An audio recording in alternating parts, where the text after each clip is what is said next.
Whoa. Just whoa. All right, listen, I know. I put the intro thing in there and I put the warning out there right up front and I say, listen, guys, gotta be aware. This channel has a lot of old man rambling. And I get it. I know what I do naturally. It's part of my charm. Yeah, we'll call it that. But many people read that whole introduction thing and they think, how bad could it possibly be?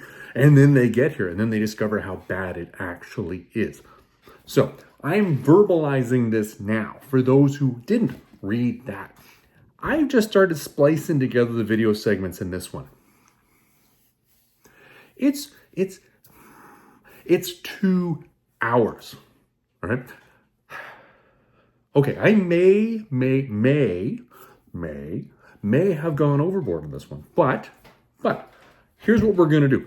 It's gonna have the chapters that they always have. If you really want to jump on through, I strongly, and I know you're not gonna expect most YouTubers to say this to you because you'd say, well, why'd you make the video? I strongly encourage you to jump on through to just the sections that you're interested in. Save yourself some time, okay? Because this is going to be a veritable marathon for your ears. Now, for those of you who want to sit through this whole thing, maybe this just popped up on your TV on autoplay or something, make sure you have something to drink beforehand, okay? Give yourself some time. This is going to be something you're going to have to pace your way through. Maybe set an alarm on your smartwatch if you got one of those, just to, at the 1 hour point, say to yourself, it's time for an intermission. Let's go get a drink and some popcorn. Let's go out to the lobby and have ourselves a snack. Do that. By all means, feel free. If you want to jump on through the chapters, I strongly encourage you to do it. Now, for you hardcore guys out there that are watching the channel and saying, no Tennessee Fats, I am going to sit here through all 2 hours of this. Wow, that's dedication. Okay, all right, there you go. I've warned you enough. Let's get into it. These moonlight desires haunt me. Don't send me. Creeka! Bundalo. Welcome back to the channel, everybody. Welcome to the library. I'm coming to you from here today because, well, we got to get into something that's long overdue. It's long overdue enough that I'm actually recording this at night, as you probably are going to be able to tell from the crazy shadows and the things that we're going to see throughout this video. But you know what? We'll get through it together. You saw the thumbnail way back there. Today we are jumping through Robert E. Howard Battle Royale number 19. You know, these numbers just keep going up and up and up as we keep doing these things. And well, I'm happy because, well, we're getting through them all. But the problem is as we get down to the last couple issues of every single one of these things are taking longer and longer to produce in between because, well, finding the last comics is getting harder and harder to do. But today we've got great news. We actually got our hands on the last of the 2 6-part mini-series that Dark Horse put out between 2013 and 2014 to cover the story that is The Hour of the Dragon. Now, some of you remember, you regulars, way back when on the channel, we did something called Robert E. Howard Battle Royale number 12. Now, the thumbnail for that looks like this. I'm just going to put that up over there for those of you who want to find it. I'll also put a link for that down in the description below. Because here's where we're going to do the forewarning, because we're going to do this slightly different. That thing was freaking epic. It took so long to cover the topic. We're not doing it again. Nope.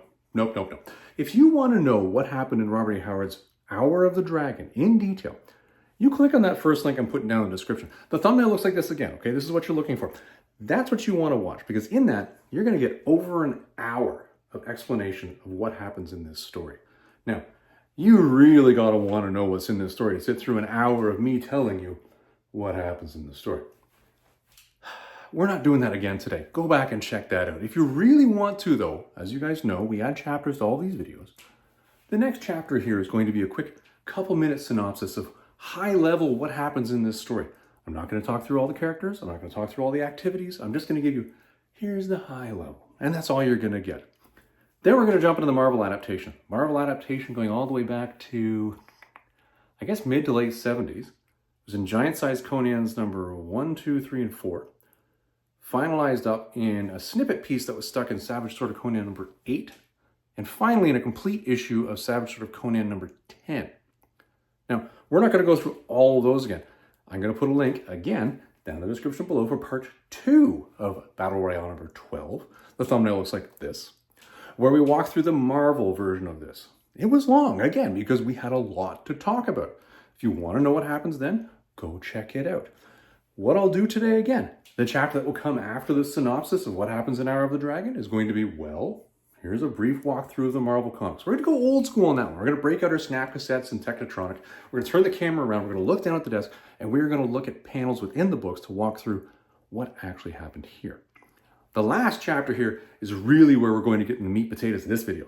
And that's where we're going to say, okay, here's the Dark Horse books, all 12 of them. Flippity, flippity, flippity, flippity, flippity, look at that. Flippity, flippity, flippity, look at that. Finally, we'll come back for an unscripted conclusion where I say, well, this one's better or worse. And that's how this whole thing is going to be done. Now, fairly warned be ye, says I, okay? If you don't want to know what happens in Hours of the Dragon, then don't watch the video. If you don't want to know what happens in the Marvel version, don't watch the video. If you don't want to know what happens in the Dark Horse version, don't watch the video. That's all the warnings I'm going to give you now, okay? Warning again, those two links I'm giving you are long. Invest the time if you want to find out.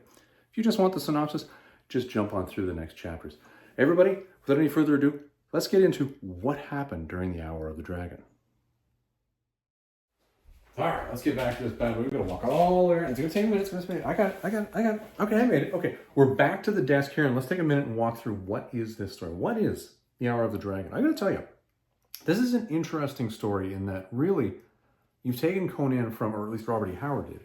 He took Conan from what was a small, well, I can't say small, a major character, but that was used in short stories, and wrote him into really this epic tale. And this is why, as I mentioned in the introduction to this video, it takes so long to walk through what actually happened in the story.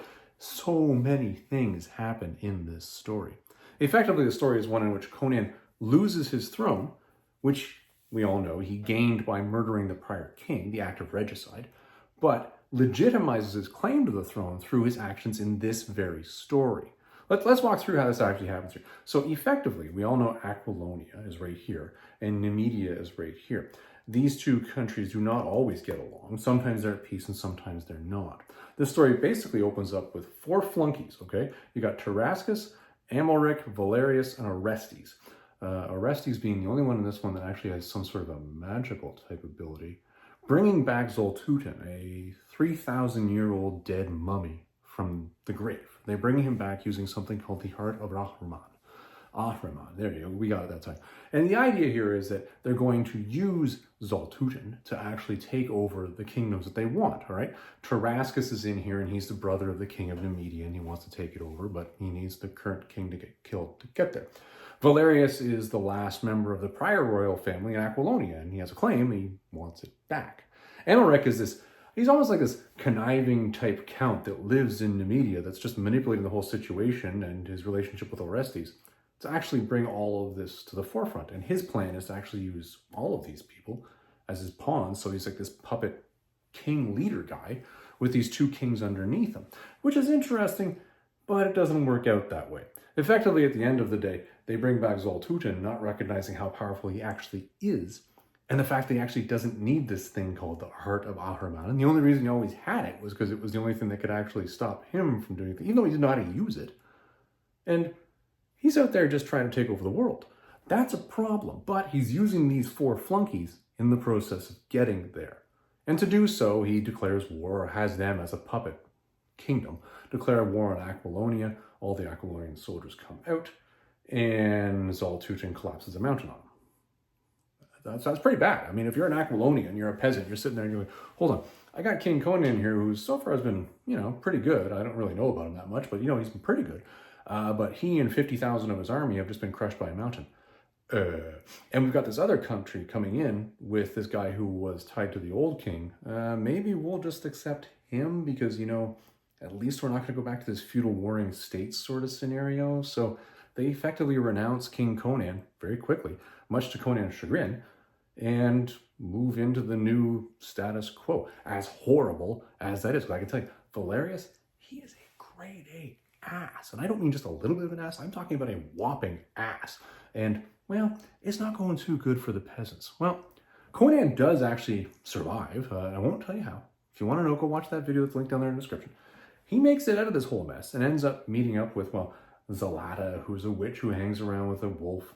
and Hadrathis, who's the chief priest of Asura, who can see through illusions. And he discovers the whole thing that basically he needs to go and find this heart of Ahriman, which has been stolen and scurried away down to the Southlands, where somebody's planning on throwing it into an ocean. But that doesn't work out all that well. And it leads to this long culminating path in which Conan goes through, effectively, living through every phase of his career to become the king, to really understand why he wanted to come back and become the king in the first place. Throughout the story, he's constantly challenged by his own nagging demons. Hey, Conan, why don't you just say screw you to the Aquilonians and just go make your own kingdom? You did it once. Why not just do it again? Why don't you just become a pirate rover or something? All of these things are tempting him. These little threads are picking away at his subconscious. But throughout it, he stays true to the course. He makes his way all the way down. And I'll tell you, the path is a long one. He goes, well, first he's kidnapped back to Numidia. Then he makes his way back to Aquilonia, down to the southern end of Aquilonia into Poitiers, then from there into Zingara, then over to Argos and Messantia. From Messantia, he then sails down into Stygia, where there's a massive culmination of the activities that occur, and then makes his way back up into Aquilonia to declare war. The whole thing takes about a year in story time for the actual events to occur, because there's all these things happening. And there's fascinating characters he runs into throughout the way. Publio, for example, who I think is rather funny, is a merchant that he knows in Messantia, who, well, I won't tell you what he does. Go watch the video. But he's a bit of a dick. That's a bit of a problem. And then you've got Akavashia, who is a phenomenally complex character that Conan runs into, and really does make you wonder, why don't we spend more time learning about that? And I'm throwing in a scarecrow right now. Dark Horse actually did invest time in her more later. But we're not going to talk about that here, because that's a book that I don't actually have right now. But we'll talk about it when we go through Dark Horse stories. Through Thoth-Amon, a phenomenal character that actually brings into the whole idea of, well, maybe the Black Hand of Set, this group of priests, aren't actually as tightly knit as everybody thinks. That's kind of an interesting point. All this lore building within the story to bring you back to the point where Conan goes to his monstrous epic quest to get back and understand the heart of his kingdom isn't the heart of Ahriman.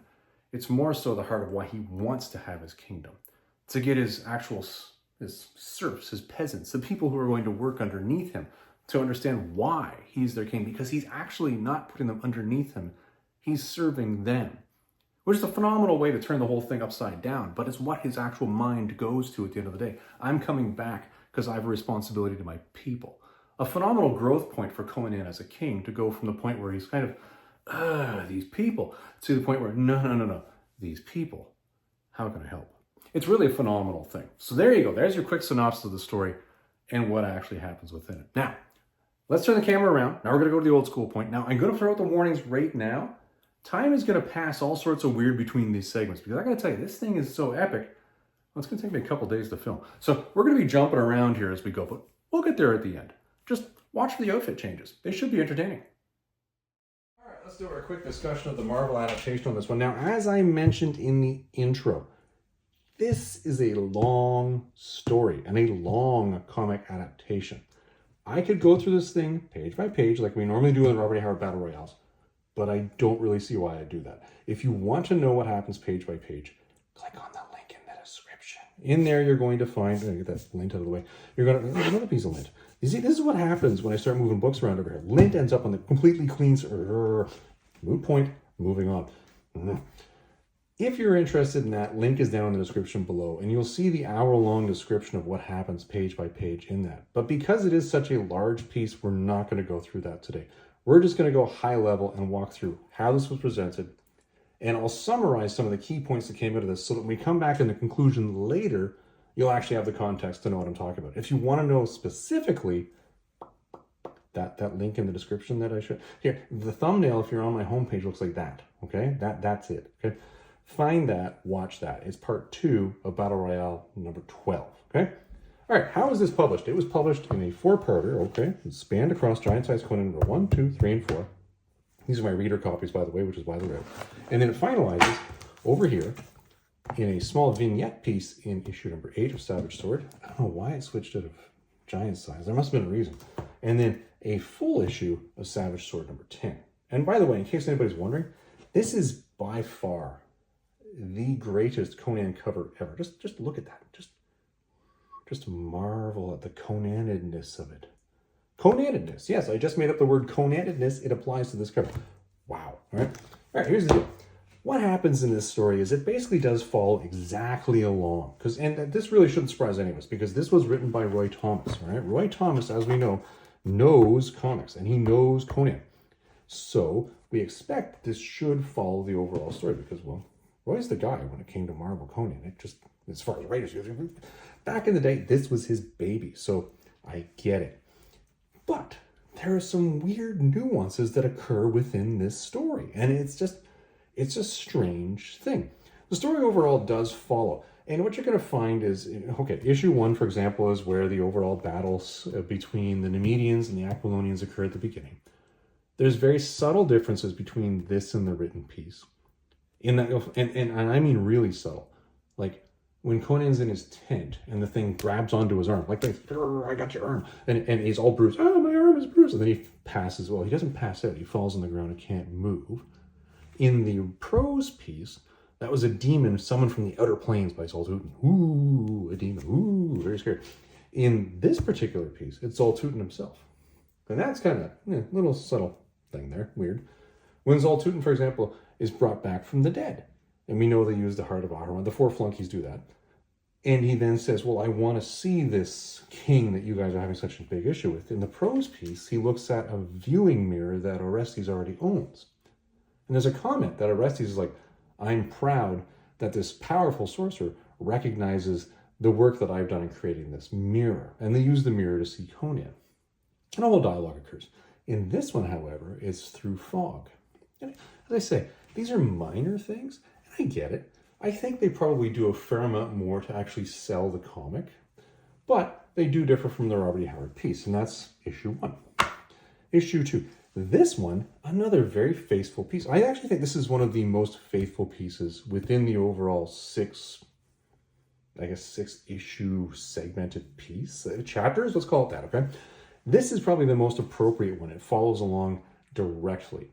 But there are very, again, subtle differences in this one. So, for example, Robert E. Howard, when he wrote about the chains that Conan was bound in, that they were so heavy he could barely move. But in this, that doesn't look like a lot of chains. In fact, it looks like very little chains. And it's almost like they chose to have these chains be rather loose and, loosey-goosey type things, because in the book where Conan bonks one of those jailers on the head and then myrtleizes him, in here, he uses the chain to strangulate him. Now, this is an interesting aspect. Now, I've now read Hour of the Dragon 4 or 5 times. I think I'm on 5 times now. I think this was the 5th time when I just reread it before we shot this whole series here. We're in Battle Royale number 19.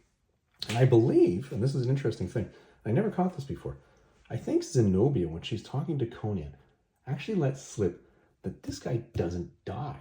I think he actually made it. I think Robert E. Howard meant for that comment to infer that he actually was surviving it. Not in great shape, but did survive. Anyway, Haunter of the Pit, a wonderful chapter within the overall story where Conan meets Zenobia and grows a level of trust for her, escapes, kills the adventurer class, the Nemedian knight, and then rides off in his outfit. This is me, by the way, holding reins and riding off on my horse. Just like that's how it happened, okay? Very well done. Very closely matches. This is where things start to go a little wonky. I don't know what happened in issue 3. This is a weird one, okay? So there was, again, the typical subtle things. One of which, let's just think of this, for example. When the 3 nobles were meeting and talking with the countess who was going to be beheaded. In the prose piece, they were all wearing masks, so they couldn't be recognized, just in case something goes wrong. In this, they had no issue showing their face. Subtle, incredibly subtle differences. But some of the other ones that are in here are fairly major. Conan's battle with the Nemedian knights that are trying to kill and hang Zalata at the beginning of this chapter is entirely different. This is much more based on just the sheer rough and tumble fightedness of Conan and how he actually will just ride full steam into this battle on his horse, which never happened in the prose piece. The other thing that's a little different here is when he's talking to the magic users, i.e. Zalata and Hadrathis, the priest of Asura. Did I say that correctly? Asura? We'll just assume I did. It's an entirely different tone. The tone is much more aggressive. The magic users are much more furtive. there are all sorts of little nuances to their conversations that don't match the frankness that was in the Robert E. Howard prose piece. And that's a little different, but maybe it's more of how they're building the character in the comic medium.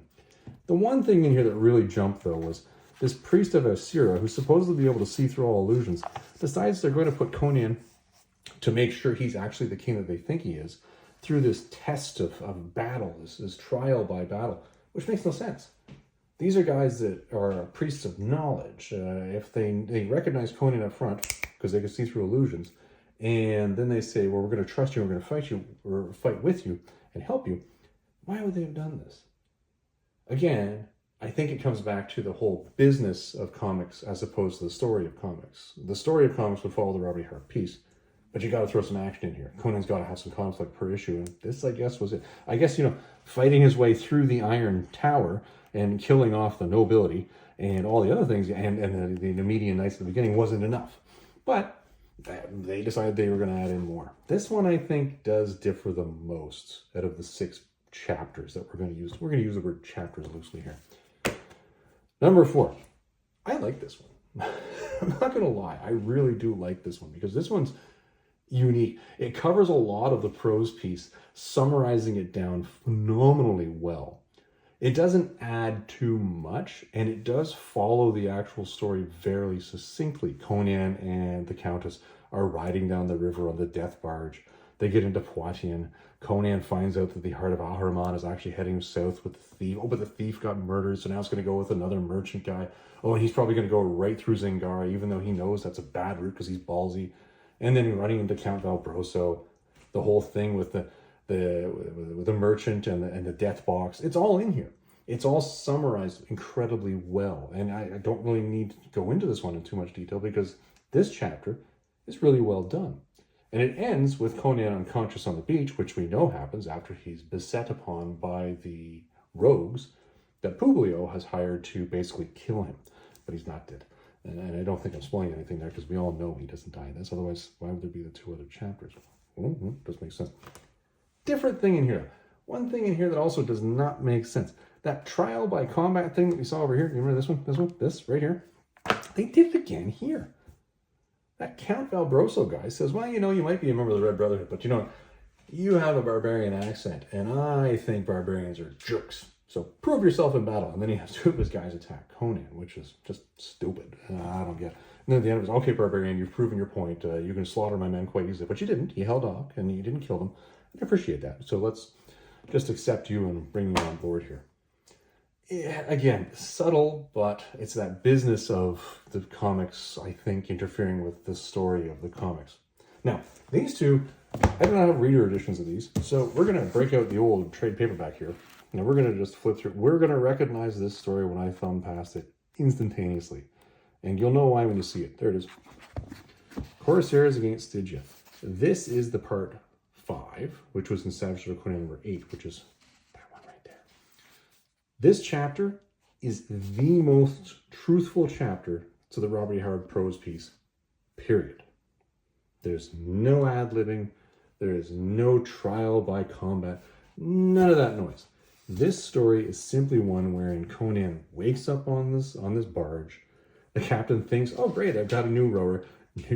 New. And lo and behold, Conan reveals and finds out that he is in fact Amra, and his actual former corsairs are right there in the oars. Amra, woo! And he goes back to leading his men in this massacre, which is appropriately named, by the way, because it is a massacre. It actually says massacre repeatedly in the Robert E. Howard prose piece as well. Quite well done. I do like the fact that they threw the lion in here. That was just nice. As Garfield said in the Garfield Christmas special, nice touch. Anyway, it's one of these beautiful pieces here, but it does follow along exactly where it should be. It's even to the point where it mentions the fact that the ship that's following him off in the distance, the entire way down the coast, that's the Catayans, by the way, in case you're curious, is actually following him. Like, they even included that point, which is such a subtle point, which wouldn't have been necessary, but they included it in directly. This was well done. Nice piece, and it ends off with Conan in disguise, heading into Stygia. Now, we know what's going to happen as a result of this. Let's just get these out of the way here. And we'll flip on through, because there's a little piece here that was in issue number 9, Savage Sword. But then we get into entirely different artist an entirely different motif. Bam! John Buscema is back at it. Here we go. The big conclusion, Conan is paddling his way in, and this story does very well. And I'll tell you, it does very well all the way up to... I'm just going to flip on through here because you guys know how the story ends. I already told you. Nope, keep going. Everything's going really well. Following the story, leading the guys into the trap, all's working well. And then we get to the actual battle. Zal-Tootin is hanging out with his flunkies. He's headed up onto the king's altar, but nobody knows why it's called the king's altar. And the battle is beginning. And the guy, his flunkies are down there saying, "Hey, Zal-Tootin, do your thing." And he's like, "Yeah, I'm just standing here." And this guy's riding up saying, "Hey, aren't you going to do your thing?" He's like, "Yeah, I'm going to do my thing." Piss off. Tell your guys just to watch for my signal. He's like, "Okay, now I'm going to sacrifice this person." And this is where things just totally changes the ending. You don't remember? Let's just put this down here for a moment. Yeah, we'll remember in the Robert E. Howard version. What happens here is Hadrathis shows up. Zalata shows up. Conan shows up. They pull out the heart of Ahriman. "Look at this, I got the heart of Ahriman." And Zal-Tootin's like, and words are being said like this, blah, blah, blah, blah, blah. And Hadrathis is like, "Yeah, I'm just going to undo you." And this lightning bolt and hits Hadrathis, or is not Hadrathis, Zal-Tootin like this. And he's like, he turns into a mummy and dies. And that's the story.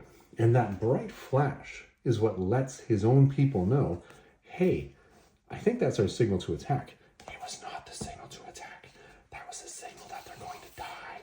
And they do. Oh boy, they die horribly. But in this, instead of doing that whole lightning thing, for some reason, they decided to turn this into a fisticuff, a fight of might, wherein Zal-Tootin is approached by Hadrathis. "Heart of Ahriman, you've got it. You jerk, give that back to me. I'm going to call my guys," and these are his flunkies, by the way. "And oh, by the way, you're not going to get your guys because I'm Conan and I'm inferring that I've just murdered them. And oh, and by the way, you know that everything that you did that was magic isn't happening. The world hasn't fallen down." And he's like, "Oh, well, by the way, I'm just going to take that thing." And then he lunges and Conan stabs him. And that's it. The 3,000-year-old mummy that so powerfully can pick up a mountain and throw it on an army dies because Conan stabs him through the chest with a sword. And I know what they did here. I know what they did. I know why they did this. You wanted to bring this back to make it more tactile. And that's one thing.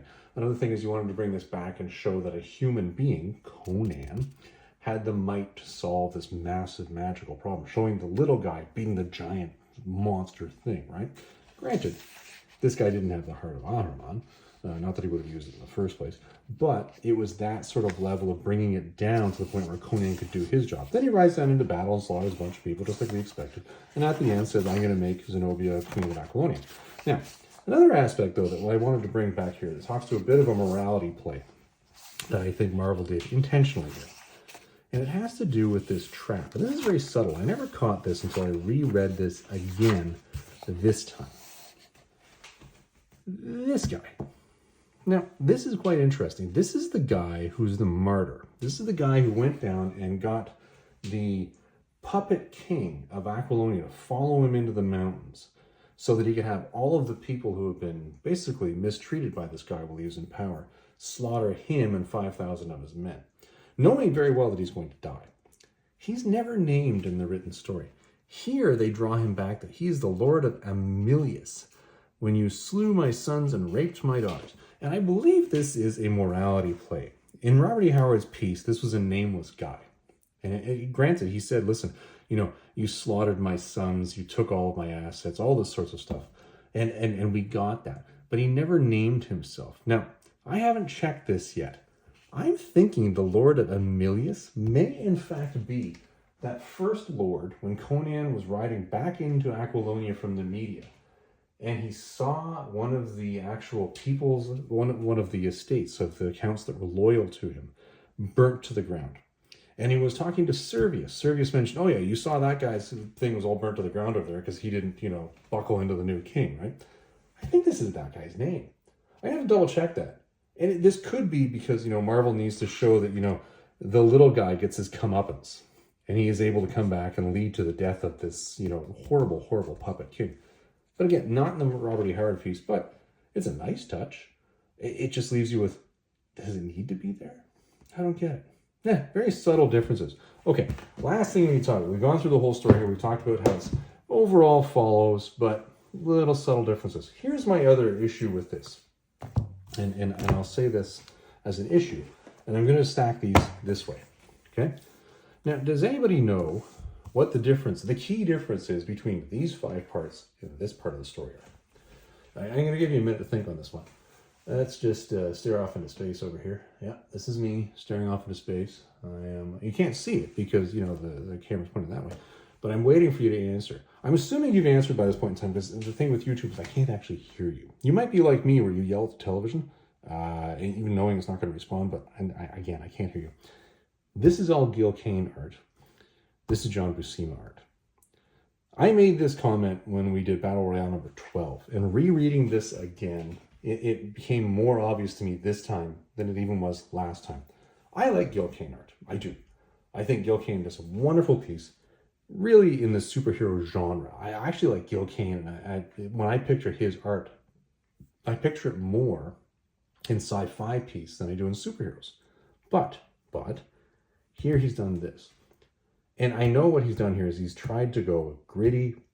He's tried to go with that coarse, tactile world that Conan lives in.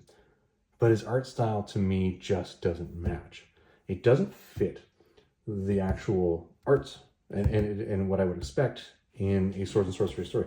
John Buscema, in this, hits it. I get the gritty tone. I get everything about it. But in this, don't get me wrong, he's done a wonderful effort of trying to get there. But it's almost like the detail he put in, because he is such a detailed artist, is detracting from the very grittiness that I would expect in the very detail. It's this weird Occam's Razor type situation where the closer you get, the further you get from. I don't get it. I just don't get it. But it just does. This does not gel as much as this does. If this art style was through all 6 chapters of this, I would say this art, bang, hands down, fits the story perfectly. I love it. I don't know why. It just doesn't resound to me in this. Weird. Has nothing to do with the Robert E. Howard adaptation, and whether it's actually close to the Robert E. Howard or further from Robert E. Howard. It's just an observation. Okay, that was a long walkthrough where I summarized this, but I don't think I could have made that any shorter. At least me personally. I know personally I could not make it any shorter because I babble way too much. Okay, enough. Let's get into the Dark Horse versions. All right, we are back, and it is time to get into the Dark Horse version. That's right, the very version that we are going to flip through here, page by page by page by page. That's right, I told you guys we were going to do this old school, just like we used to do when we first started these Battle Royales. Unlike what I just did where I quickly ran through, here's what happened in the Marvel version. We're going page by page on this one. Now, I know these books are not the easiest things to find. And I do know that there is a chance that, yeah, you probably go and get a reprint. You're going, that's a pricey one. And those of you who know, you know exactly what I'm talking about. No. We're not talking about the reprints here. We're talking about the actual books. Let's just bring them on in here. Wobble. All right. This whole story, let's just line it up. Yeah, that's a little better. Is broken down in 2 6-part series, right? This is the 2013 version, which is a 6-part story of Hour of the Dragon, part 1 of 6. So you can see that's number 1. And then it finalizes in King Conan the Conqueror, 2014 edition, part 1 of 6. Again, another 6-part story. There are 2 sections here, and really it does, well, at least it tries to. It tries to break the whole story succinctly in half. And when you look at the actual narrative, it doesn't do a bad job. Okay, let's just put this aside. And now let's just jump right into it and start walking through this and what happens page by page.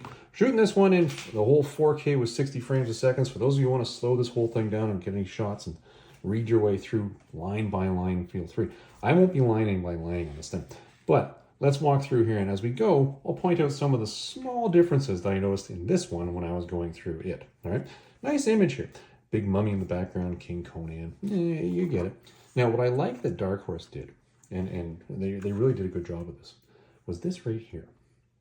This is number 9 in a series of King Conan adventures. Dark Horse did a wonderful job of adding an actual chronology to their stories, which was wonderful, because when you were going through the Conan stories, you were like, okay, well, hold on. Is this part 7, part 6? What am I looking at here? These numbers, they are fantastic, and I do enjoy this. Now, like the other Dark Horse King Conan series that we ran into, and I think that one was, what was that one? Was that the Phoenix and the Sword? I think it was the Phoenix and the Sword. I think that was the other King Conan Dark Horse version we ran into. It's being written retrospectively, and it's being narrated by an older King Conan. And this opening vignette, we see this method being used by Dark Horse a couple times in the King Conan stories, where Conan is reflecting back, and you really get a sense of what the older King Conan thinks about his place in life now that he's the older king that he is. And this story all takes place when Conan is narrating it, at least the majority of it, here in the tombs, the royal tombs. And you see Conan here coming in with a torch, and you see him saying Zenobia and putting a rose down on this tombstone, the actual facade that represents Zenobia here. And then, of course, unfortunately, he's interrupted by none other than his loyal scribe, Paramus, who was the same one that he was dictating this whole, I believe, again, I'm going to go back on this one, and I believe it was, we ran into this in the Phoenix on the Sword. Anyways, again, it's a technique. It takes you through and it walks you through how he met Zenobia, which is how they paraphrase this entire story. It's interesting, and we'll come back to this later, how much the writing team here brought this Heart of Ahriman thing back to Zenobia, which was really well done. I'd say a thumbs up on that one. All right, let's jump into the story itself, shall we? So it's being written retrospectively. So Conan's remembering back, and he's telling the story of how it started. And here we have the very four flunkies that we know exist. That's Orestes, Valerius, Tarascus, and Amalric, hanging around as they're bringing back to life Zoltuten. Now, well, they do have the dogs howling here. It seems to be in a crypt in the middle of nowhere, though, which is slightly different because you really did get a sense that this was happening in the capital of Numidia, Belavarius, I think is what its name of the city is, where it actually occurred in the first place, which is why there were dogs yapping outside as this whole thing happened. And there was a point in time in this where ghouls or demons and spirits are coming to the door and disturbing the wild dogs outside, which you don't really see here because you're out in the middle of nowhere. Now, they've drawn in the wolves. I get it, the wolves are there, but a little different. You don't also get the backstory of how these four kind of got here, but they are right over top of this wonderful sarcophagus. The Heart of Ahriman comes out. The thing blows off exactly as we saw it in the actual prose piece. And lo and behold, they're being, well, somewhat snippy with regards to, really? Seriously? This dried up husk is this is what we're doing here? Like, are you kidding me? And Orestes basically makes them eat crow as he puts this on here, and suddenly, Zoltuten is back to life. And this actually follows along perfectly where you saw Zoltuten come back in the prose piece, recognizing that he's dead. Orestes talking to him about the fact that, well, actually he's not dead. Giving a little bit of the backstory of how he was murdered by the jealous priests in Stygia back in the day, and what they've gone through to bring him back.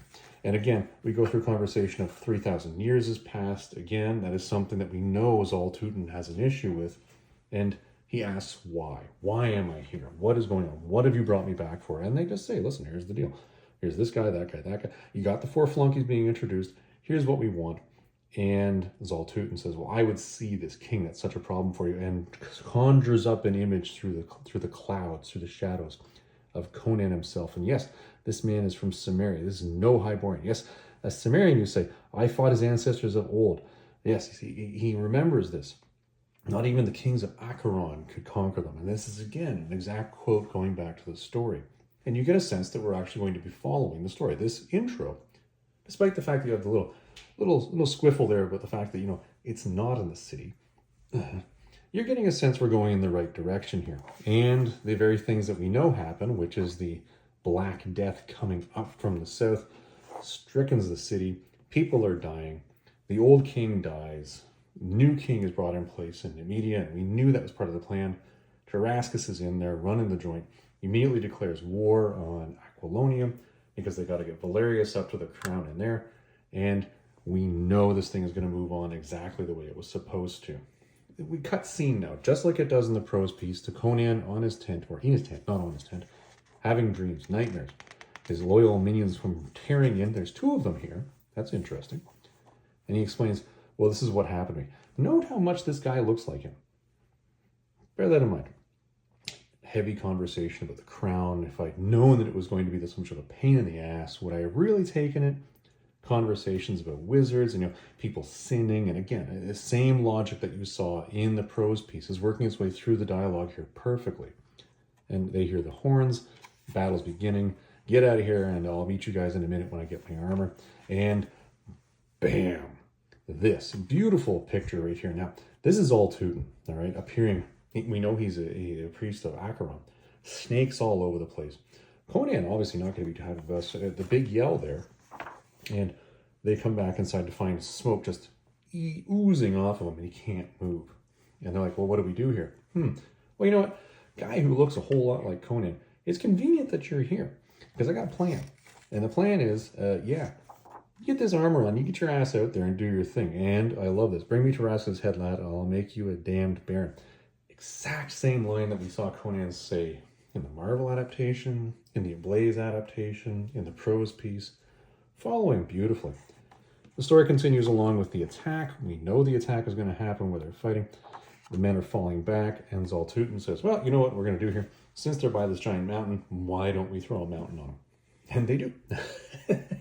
It is quite funny. It's like, only a few. Their deaths will bring honor to your kingdom. And this is interesting because there wasn't a lot of discussion in the Prose piece about the fact that, you know, a bunch of the Median guys are going to die when this mountain falls on, well, the Aquilonian army.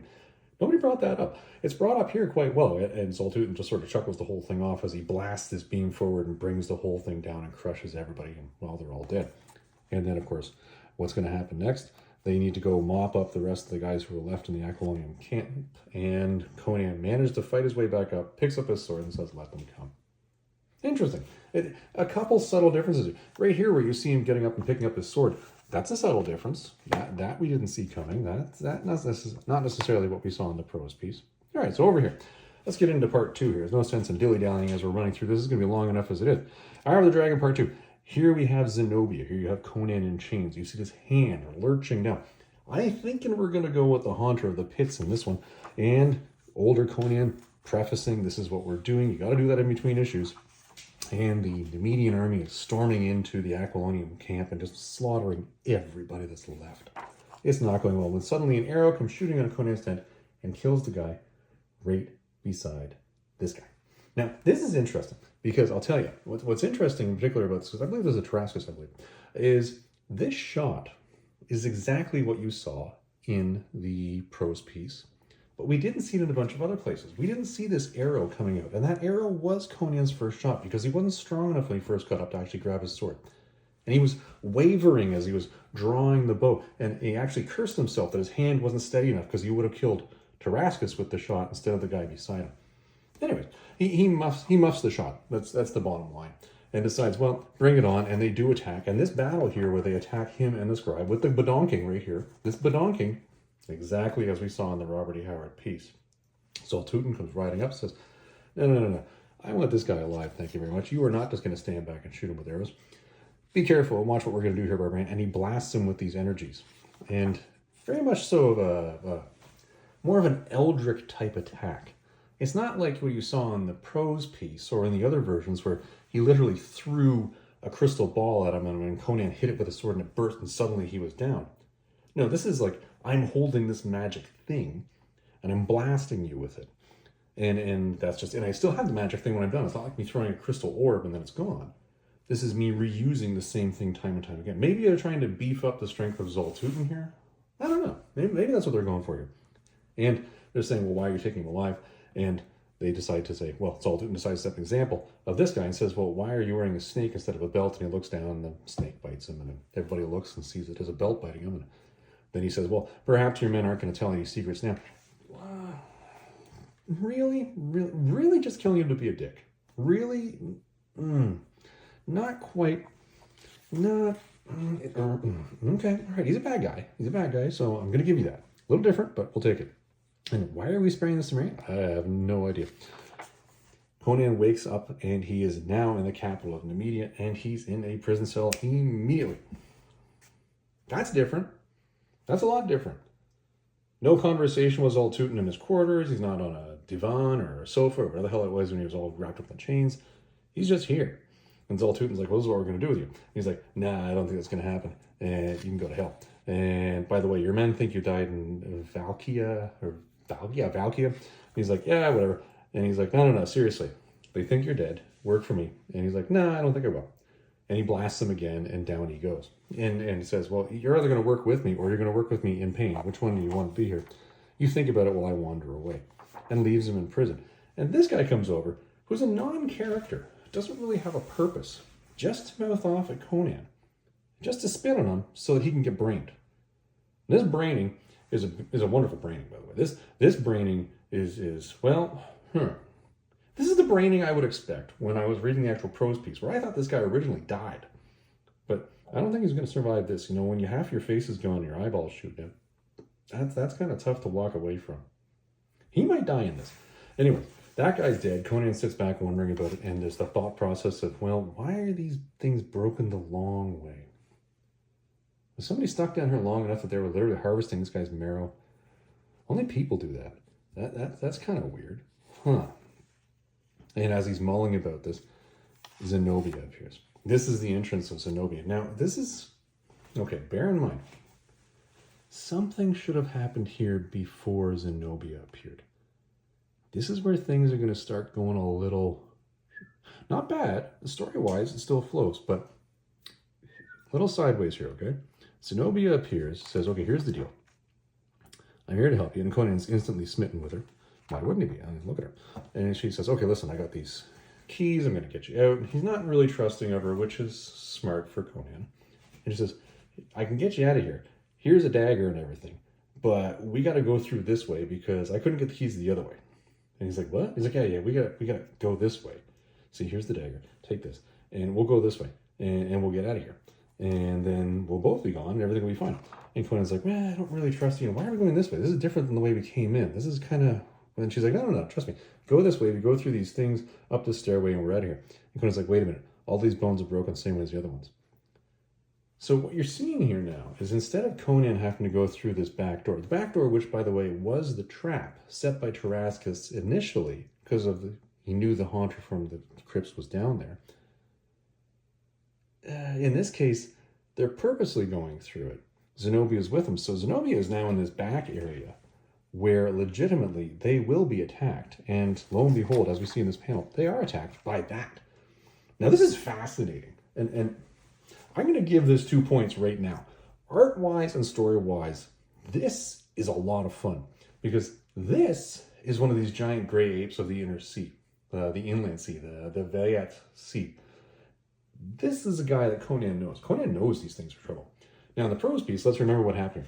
Conan's making his way out. He can't really see all that well. He doesn't have a torch, but he can see through the kind of light that's coming through the cells. And he sees this thing going door to door to door, not wearing any of these accoutrements, basically just looking for food. And he waits until it sees him, shows himself even more clearly to it, knowing that when it attacks, he has one shot. And that one shot is literally to just stab it right in the heart once. Just kapah, like that. Kapah. See the hand there? Pah! That really is what he's going for here. This is a totally different thing. This is kind of fun because now you've got this giant gray ape thing that is a cannibal and is also a man-eater. And it's wearing all this cool stuff that it's gathered up from all the dead people it's pulled out of these tombs. That's neat. This suggests this thing is smart. Now this is going to lead us into a rather interesting takedown. Let's go into book number 3. Boom. All right. It's still Zenobia here. We're still getting through the whole issue, but you see that Conan has broken through a wall here. Now, what scene in the prose piece does this remind us of? Maybe when he rips out the bars so that you can climb into the castle? I think that's where we're going to be going with this one. This also suggests, by the way, that they did, in fact, somehow survive the issue, the tete-a-tete that they were going to be having with the giant gray ape, who apparently is intelligent. And lo and behold, is it ever. Look at its attack. It's like right in there. And Conan is totally taken by surprise. This thing comes down from above and a kabam. This is an epic battle. Like, it's many pages. And Zenobia is not just sitting in the background doing nothing. She picks up this broken bone and stabs that thing right in the shoulder. Now look at this. This is gladiator gear right here. It's got some sort of chest armor on over here. It's wearing a crown thing over here. It's got a gold, is that an armlet or a bracelet on its arm? And then it's got all this gold, it's either gold or teeth that are on this necklace that it's made. That's really cool. Like, really, really cool. Anyway, the whole battle continues. Conan picks up the dagger, stabs it in the throat, and it's kind of, it kicks it off and attacks it again, stabs it again, through the actual breastplate. Now, this is the killing stroke that I mentioned earlier. This is the killing stroke that actually kills this thing, and it's down. But wasn't that interesting how Zenobia was involved in this? Isn't it interesting that she's not just being this fair, sitting in the background, do-nothing character? She's literally in the action. First, she climbs down there to break him out in the first place. Then she's in the battle, picks up a piece of broken bone, and stabs it in the neck. And Conan then stabs it on the neck on the other side. And she doesn't even take it out. Look, it's still in there. Like, that's... Thumbs up, girl. You go. You just keep doing you. Anyway, Conan's rather impressed. He's happy with her. They say, okay, let's get out of here. A lot more dialogue between these two here than we saw previously. But I think this dialogue here is the dialogue that really filled in what was missing back in the dungeon. Like, why are you doing this? Who are you again? What do you want? Why should I trust you? All the important questions. Anyways, and he does decide, okay, I'll trust you, but we'll just hold hands here and we'll just make sure we get out of here together, shall we? Switch scenes to Zaltoten now sleeping. He's sleeping the sleep of the Black Lotus. Now, how did he get in this scenario? Well, in the prose piece, we know this. In here, you've just assumed with the dialogues added up here, this is what he's done. And lo and behold, because he's out, glass box over here, we'll just go ahead and steal that. This is Tarascus Man, and that, by the way, is one of the jailers that she drugged in order to be able to get in there and help him out. I like this Zenobia. This Zenobia, 2 thumbs up for you. 2 thumbs up for you. Here's the little dialogue that we have with the thief, Tarascus. Again, wondering, why did we save Conan? This doesn't make any sense to me. Glad you stole that for me. That's great. And these guys hear the conversation because they hear it through the curtain. And Conan is looking in going, I'm not really interested in that stony thing. Although, you know, that's rather entertaining. Maybe I'll just wait for the opportune moment here where the room thins out a bit. And then I'll use this dagger over here to go and myrtleize Tarascus.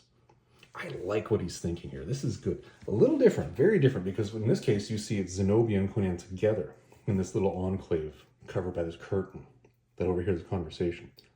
Remember earlier in the Robert E. Howard piece, it was she wandered off to make sure the way was clear. He was hidden in a little alcove, and then he found a little door in the back of the alcove, and then he went wandering down into that little door. Went to another curtain where he heard this happening, which is something that he never should have done in the first place. But here, they just stumbled right onto it together. Quite interesting. And in this case, when he attacks, this guy's in the room. This guy means something. We'll get back to that. Here's the big attack. Jumps into the room, knocks that guy out of the way, stabs him, tears down. Now, this is a serious, egregious wound. Very different than the wound that was light and inflicted upon him in the Marvel adaptation. Very similar to the one that we saw in the Blaze adaptation. And then this guy with the gabonking. And then the Conan with the broken mead mug here, just slashing across. That's bad. Because you see, Tarascus has to get away. It's part of the story. He has to get away. If Conan had this much of a drop on him, Conan should have finished the job. But remember, in the prose piece, he tripped over a piece of this very curtain. The curtain that he ripped out of the way over here and already got out of the way. So now, something has to be there to have this happen. And this guy has to be it. He has to stop him so that Tarascus can get away and get the slashy on the face. Yeah, that's not good. He's going to become like Jigsaw, like the Punisher villain Jigsaw. Or Taserface from that Guardians of the Galaxy. That guy what kind of name is Taserface? I think they came up with that in the 70s. Just dumb. Anyways, he goes tearing off and all sorts of action occurs in the castle. And, well, what do we do? How do we get out of here? Well, we can't get to both of the horses now because I can't come with you. We got to get you to these gates and get you out of here. And he's like, well, I don't know about that. I'll rip the gates off. She's like, no. You got to go. I'm just going to slow you down. You go. This, much stronger character than what we've seen in previous prose on this one. Well done, Dark Horse. Well done. He says, all right, listen, I'm going to get out of here, but I won't forget you. All right, and a little kissy, because he is the Rico Suave of the Hyborian age. We have to give him that. Literally, if he had the opportunity, he would do that little dance from the Rico Suave video. The Rico and the Suave. You know what I'm talking about. Anyways, off he goes. He says, I'm going to come back for her. She's crying. He easily gets out and heads over to where the horse is supposed to be. And Doofus is here. Now, this Doofus, who we never really had a sense of initially when he was with Tarascus, is that adventurer class knight of Nemedia that Conan's supposed to kill so he can get his outfit. And it looks like he did it rather easily here. Yeah, that was rather anticlimactic. But he did have the taser face look, or the jigsaw face look on his face there. Gritty stuff. I like where we're going with this, but gritty. Conan changes the armor and rides off. And so I rode, which is what he did. leaving Zenobia behind. And oh, she's so sad. And off he goes. He looks back and sees her, and then off he goes. We knew this was coming, but they're definitely building it up quite well. All right, into the last three here. Okay, here we go. Boom. All right, book number 4, Hour of the Dragon. What's the image? Giant-ass wolf. When did this thing get this big? That's what she said. Hi, oh, ha, ha, ha, ha. Hi. Yeah, there you go. All right. I had to slip that in. Oh, also what she... Oh, okay, we got to stop. I could keep this up all day. All right. And also, oh, man. You know, any way I go about this, I don't think there's a sentence I can end this on without... Well, you know what we'll do? What we'll do here is we'll just stop talking and jump into the book. Ha. All right. Anyway, story continues on. Conan, again, paraphrasing back to Zenobia. Let's continue thinking about Zenobia. Still has the dagger. Still has the dagger. This speaks to deep emotional hurt and longing. This is a thing. Anyways, recounts that he's riding off and the crow is chasing him like it's expected to be. And in here, unlike where you had the dialogue, because obviously page count is an issue, unlike that where you had the dialogue between Orestes and Tarascus explaining that Conan was alive and they didn't want to ask for Altootin for help. Orestes is given up as the individual helping Conan here with this image. See, so then they say, not only is Zaltootin able to use sorcery, but Orestes watched. And Conan is, again, throws a rock at it, and here's, unfortunately, the Nemedian knights attacking Zalata. And it's interesting that he's somewhat removed from this as she blows this whistle to try to make a sound to draw in her, what they'll call children. And Conan's like, yeah, no, and this, typical, and a very good move for Conan here. Jumps in there and says, no, I'm just going to slaughter you guys. Now, the battle, again, a little different than what we saw in the prose piece. In the prose piece, you saw Conan trip and was basically at the mercy of the last knight, the Nemedian knight. And in this instance, you see the Nemedian knight attacking from the rear. And you would get a sense that perhaps he does have the drop on Conan. Maybe Conan did need assistance. And then the wolf appears and takes him down. Now, this is a big-ass dog. But not as big as that. That's much bigger. Anyway, well, the crow is also identified as an issue, which it is in the prose piece. A hawk comes, or an eagle, actually. Was it an eagle? I think it was an eagle. Or was it a hawk? Yeah, it doesn't matter. It was a big-ass bird. It wasn't a falcon. I know that. And attacks, and Squitch and Orestes, and yeah, over here. And now we know that crow is no longer going to be an issue.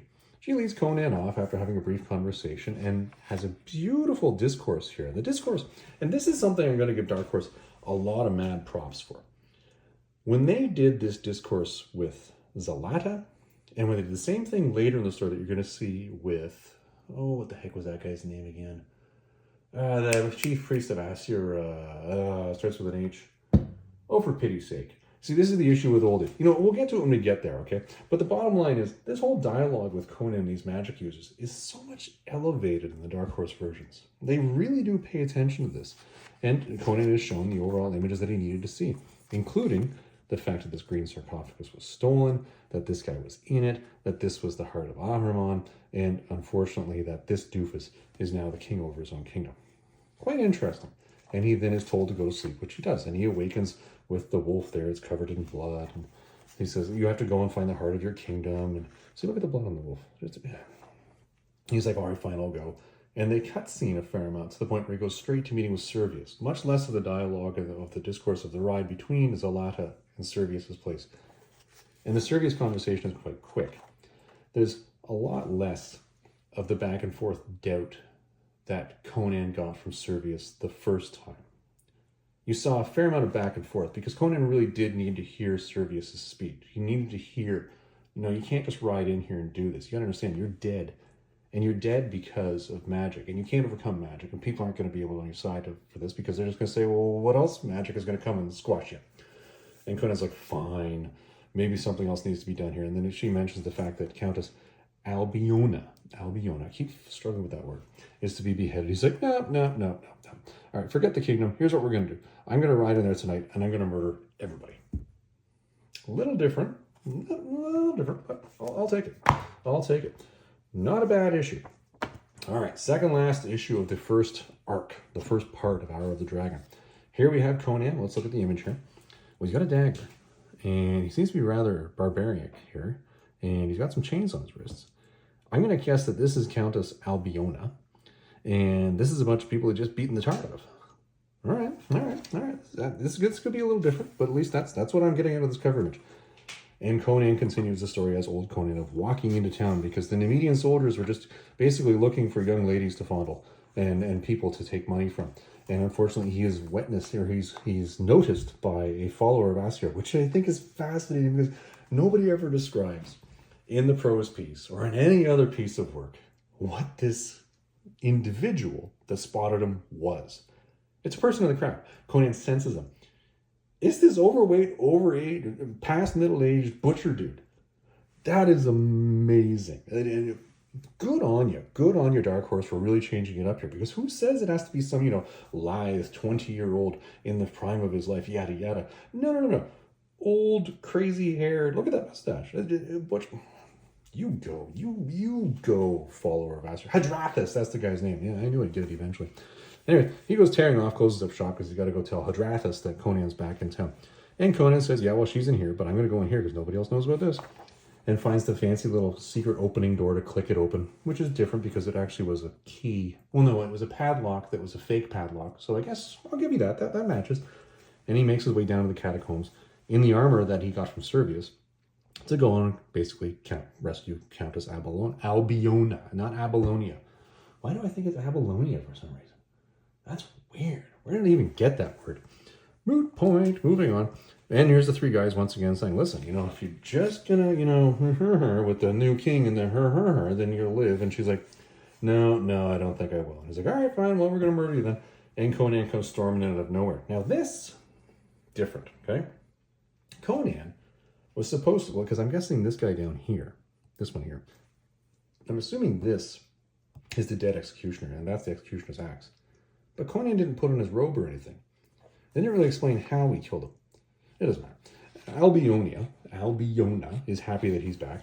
These guys are like, that's a problem. And he just starts cleaving through them. Very good battle. Nicely done. And does inflict all the injuries that I would have expected on these guys because that pretty much matches. He heads out, and of course, he really does have the advantage of knowing this place inside out and backwards and manages to get out this whole back door thing with her. Watch the stairs and everything as he's leaving. He does murder this guy by throwing a dagger in his face. It's kind of funny. And then heads off to, unfortunately, see the city guard. He has to attack them quickly, knowing that these guys are going to follow him out that door that he just left anyways. And he's between a rock and a hard place when suddenly, the cavalry come running in. And this is exactly how I pictured these guys, by the way, when I was reading this prose piece. These guys with these crazy robes just riding in here out of nowhere. And this dude right here with crazy mustache, that's your butcher guy right there. So awesome. I love it. It's like having a garden gnome in the middle of your adventuring party. It's just 2 points for you, Dark Horse. 2 points for you. And there he is again. And he's actually using a cleaving. Oh, it's so funny. Anyway, so they lead him off and then he follows them. They go through the secret door. Again, the regular conversation of, oh no, we're the priests of Asyr. Oh, and she's like, no. He's like, no, it's okay. I'm Hadrathis and you're fine. And we're loyal to you because, the king is, he's okay. And we like him. And we're just going to go with that. And they have a conversation with Zoltut, and he tells them about the heart of Ahriman, and Conan's like, hey, I've seen that damn thing. And they have a conversation about it being stolen. And, okay, here's what we're going to do. You need to get me some horses, and I need to get out of here with the Countess, and I'm going to go and get that damn stone. Cutscene to Valerius with his doofus, who's now survived, telling him the story. And this is really where you see Valerius going a little dark. This guy dies just as he's telling Valerius that it's the king. And he's happy to have served him. In this one, though, Valerius is like, oh, you're the only guy that knows this, right? Okay, good. And we're going to murder you now. Huh. That's harsh. That's, ooh, what a dick. Anyways, and he calls in these Catans and says, okay, listen, guys, when I found you in the jungle and you were starving, yada, yada, go forth, get me the king, and have a good time. And that's where you lead off on that one. All right. Now, we know what's going to, you know what I'm going to do? I'm going to take this stack. All over there. See that transition I did there? And bam, the last part of the first 6-part series. The Hour of the Dragon, part 6 of 6. Last of the 2013 arc. And what are we seeing here? Conan killing ghouls. Or zombies. Could you call them vampires? Hold on. No. No, I would be hard pressed to call these vampires. We'll call them ghouls and or zombies. Okay, so I think we know where we're ending this story, don't we? I think so. Once again, Conan, Zenobia, very sad, Prose, reflecting. Moving on. He's riding out in his... Ooh, this is nice. You know, I never really noticed this panel before when I read it. Look at the face paint. You know, I never really had a sense of why these death barges were so avoided as they went down the river and they headed out of Aquilonia. In the prose piece or in any of the other written pieces or the comic pieces. I'm starting to get it here. This creative license I'm seeing here is definitely enough for me to understand, I'd probably steer clear of that because that guy doesn't look like he's somebody to talk to. And these giant scully deathy things, those are bad. I get it. I get where you're going with that. They ride downtown, or they ride down the river, and they run into the priest of Asura, and he says, okay, well, you go have fun with that boat, and we're going to head up over here. I don't need you to help me find, the Knights of Poitiers, and I can find them all by my own. And he goes riding up, and unfortunately, he's assaulted with them, and they're saying, well, who are you? And he's like, I'm wearing an Aquilonian piece of armor. What the fridge are you guys? And he's like, oh, a lot of people ride around the Aquilonian. He's like, and do they all look like me? Hail the king, he's back, hooray. This is a little different, though, because we don't see the conversation with Conan with him where he says, shh, shh, shh, shh, shh, and also, shut up. Don't tell anybody I'm here. That never happens. He doesn't mind these people being loud about the fact he's still alive. Odd. Dialogue here. Again, Knights of Poitiers. Why don't we just stay here and take over? We can make new army. No, I'm not going to take over new army. I'm just going to take back what's mine. Okay, well, what are you going to do now?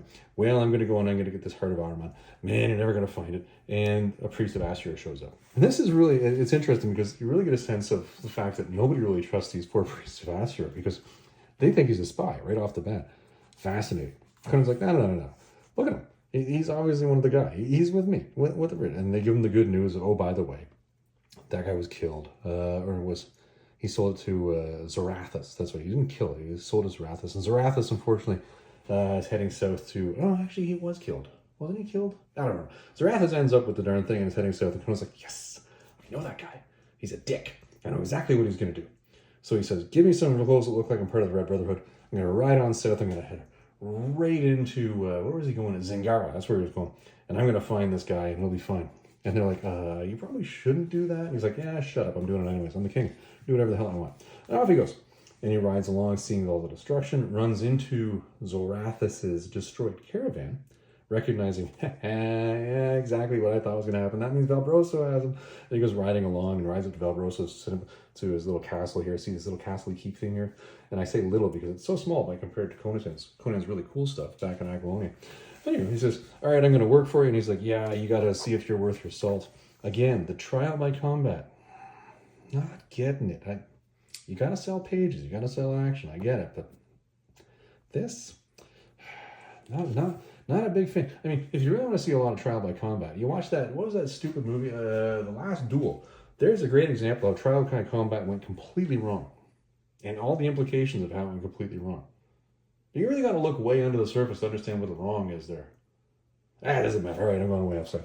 Anyways, all right, listen, Barbarian, you're proving your point. Come on in, we'll give you some food. And we'll all talk about basically the world while we have coffee and eat bread. Sounds like a good time. Oh, by the way, you guys know how to make people talk, right? I got this guy up here that won't tell me anything. He's got this box full of skulls and things, and I want to know what's inside it. And Conan's like, hey, I know that guy. That's the guy I'm here to see. And look at this idiot over here with this little pokey thing and the hokey. Look at the implements. How did you even hang a pair of pincers that way? Well, I suppose if you put a hole through the handle this way and then you had a nail and you put it on it, maybe. And if you're a torturer, why do you have all these marks on your face? Who's torturing? You know, maybe people only torture who have been tortured themselves. Yeah, there's my reflective moment for the day. Anyway, Conan goes wandering up and says, okay, release the whole ropes and everything, just like you expected him to, and speaks to him in his own language, in Gothic, which nobody else understands. And he says, okay, listen, I'll make sure they don't kill you. And he's like, wait, you're Conan. He's like, no, listen, if you tell these idiots that I'm Conan in a language they understand, you and I will both be dead. But you're going to die anyways. So I guarantee you're not going to be tortured anymore. But you got to tell me how to open that damn box. He's like, okay, I'll tell you. But you got to make sure that only Valbroso opens it. And he's like, okay, all right, fine, tell me. And then afterwards, going over here, turning the page. He's like, okay, here's the deal. You got to open it, knowing that Valbroso will be the one to open it. Do this. And he gives me the instructions. Now, Conan, look at the look in his face. He knows this is a death sentence. There's a reason why he's doing it himself. And lo and behold, he pricks his finger. Now, that's a big, daggery thing there to prick your finger on. I would have pictured that as being a little small. And the other thing is that here is press the sphere in the dragon's claws. Oh, I see. Sphere, dragon claws going. I was looking at this one up here going, there's no, oh, there's a little sphere right there. Yeah, okay, I'll give it. That's the one. And he's sort of pissed off and looks at it, and then he immediately starts coughing up blood because, you know, you've been stabbed with the venom of the black scorpion. And he's like, what is it? Oh, yeah, you should have prayed, because he's always prayed for something like this. And Conan's like, clever comment here. You should have prayed harder. Ha, ha, ha. So good. Anyways, he dies. And Conan picks up the stone thinking, yay, me. And then, of course, Torturer Guy, we know what he's going to do. But he does it differently. He whacks him with a hammer instead of hitting him with a box. And Conan's still reeling from the hit, rides out after him.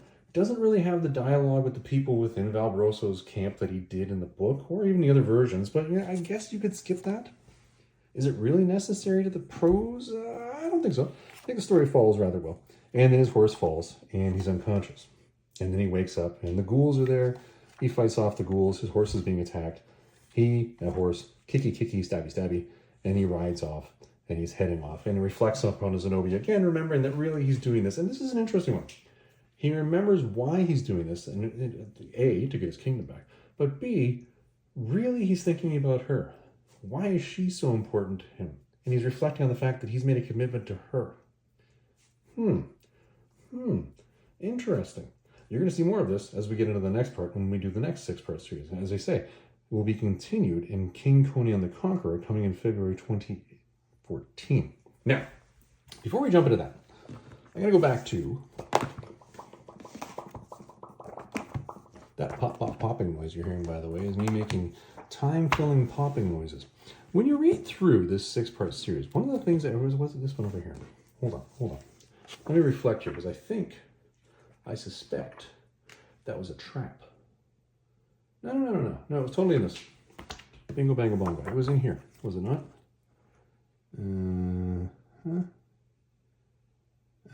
Yes, it is this one. Before the letter section at the beginning of this one, the authors are telling you to go and pick up Conan the Cimmerian number 15, which is a one-shot story, not tied into any overall arc, because you're going to run into a character that makes a prominent appearance later on in the story. And in this way, gives you more background information on them. All right. I have ordered this. It's on its way. Unfortunately, I do not have it as the time of us reviewing this. When we get to that particular book, I'll point it out for you. And then maybe we'll do a follow-up video later, or one of those Easter eggs at the end of one of our videos, where we talk about that particular lead that was put in here, which didn't actually come into fruition until all the way a year later. Neat. All right, let's get these things out of the way and let's get into the next set of books, shall we? All right, now let's get into the last 6 of this one. Now, this last 6, this is where the tone starts to change. And I don't mean the tone in a negative way, like it suddenly becomes dark, but the inner dialogue where we saw the seeds in the first 6 issues are starting to grow. Okay, so let's start going into this one right now. We left off with Conan reflecting back on Zenobia as he knew he needed to get to basically Nasantia so that he could follow the stone, because that's where Beloso was going to be going with it. And in this one, let's start with the image again. What do we see? It looks like he's fighting by, I'd say, a pier based on these giant things in the background. So maybe he makes it into Nasantia on this one. Let's go with that. Conan, again, old Conan, continuing along with the story where he's talking to his scribe and is outlining, and we have to paraphrase this again for the reader, because the reader might not have bought the first 6 issues. Then we have to summarize and say, this is what happened. Look at the size of that wolf. I don't know. Maybe it's just me thing. I don't know. But it throws me for a loop. And Conan again is talking about Zenobia and Aquilonian law. And he even mentions in here, and this is an interesting aspect, because the author, throughout these, in the little letters in the back, has made several comments that are going to be very fun for true Robert E. Howard fans. And this is kind of neat. Their queen was mine, and even though we were never married in Aquilonian law, I don't know, I'd always assumed that Conan and Zenobia had a proper wedding ceremony, but I guess they did. And again, it would have just been a ceremony for circumstance sakes. I mean, you're the king. I mean, what do you care? But that would have been, he never did. Neat thing. And of course, he started the story off with him actually arriving in Mysantia. It doesn't talk about how he got in there, and he's already in the house of Publio. Publio being the merchant that he made so bloody wealthy back when he was leading the Black Corsairs, and he was trading with them in stolen goods. He says, listen, I need you to go find Beloso for me. You know, he's going to be here selling this giant heart of Ahriman. And Beloso's like, I can't have you ruining my reputation, dude. I'm like, I'm a good guy now. And Conan's like, no, just go do it and just shut up. So he's like, maybe I'm not that good of a guy. Yeah, look at the sneer. Yeah, don't worry, old friend. I'll make sure you're taken care of. Look at that sneer. Look at even his face sneering. Ooh. And here we have a cutscene where we want to make these Kothians seem more. And you see them coming into town, people parting the ways for them. They're just, ooh, that's spooky. Look, they rode into town. Ooh. So you know they're on the trail. All right, I get the Kothians are still coming along here. He returns, Publio, by the way, returns back to Conan after he slept. He's like, oh, by the way, yes, Beloso's here. And he's like, yeah, I know that place. It's the House of Servio. It's a dump. I'll go head on down there. And he sneaks on down there and sees, oh, by the way, the door that he's in has a gull on it. And he describes that for him. And he's like, yes, farewell. He's so evil. Just look at the, just evil. Ooh. And there's the gull. And there's this, what was this? It looks like a priest set coming out the door. And Conan's like, look at that guy walking away there.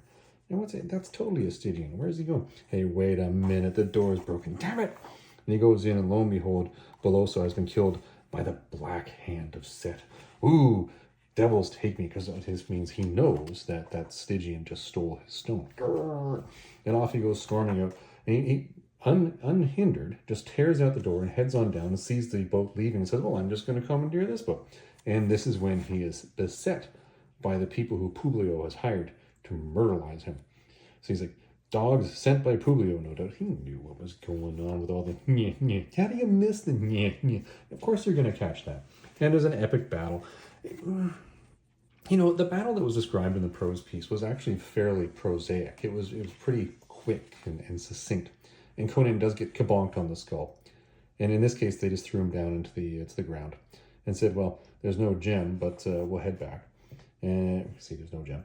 And they just leave him there for the tide to take out. And then the cutscene to Catans and Publio. And Publio calling for his servant to come and help him. And he gets melted by the death stick. And that's pretty cool. I don't like the way they draw the death sticks here. I don't know, something about these. These seem more, I don't know. Maybe it's just me. I don't picture the death sticks being this way. You know, what did they refer to them as in the prose piece? Sticks cut from the tree of life? Something like that? Some prosaic term like that. These don't look like sticks to me. I don't know. Anyways, he melts. And Publio's like, I don't want to melt.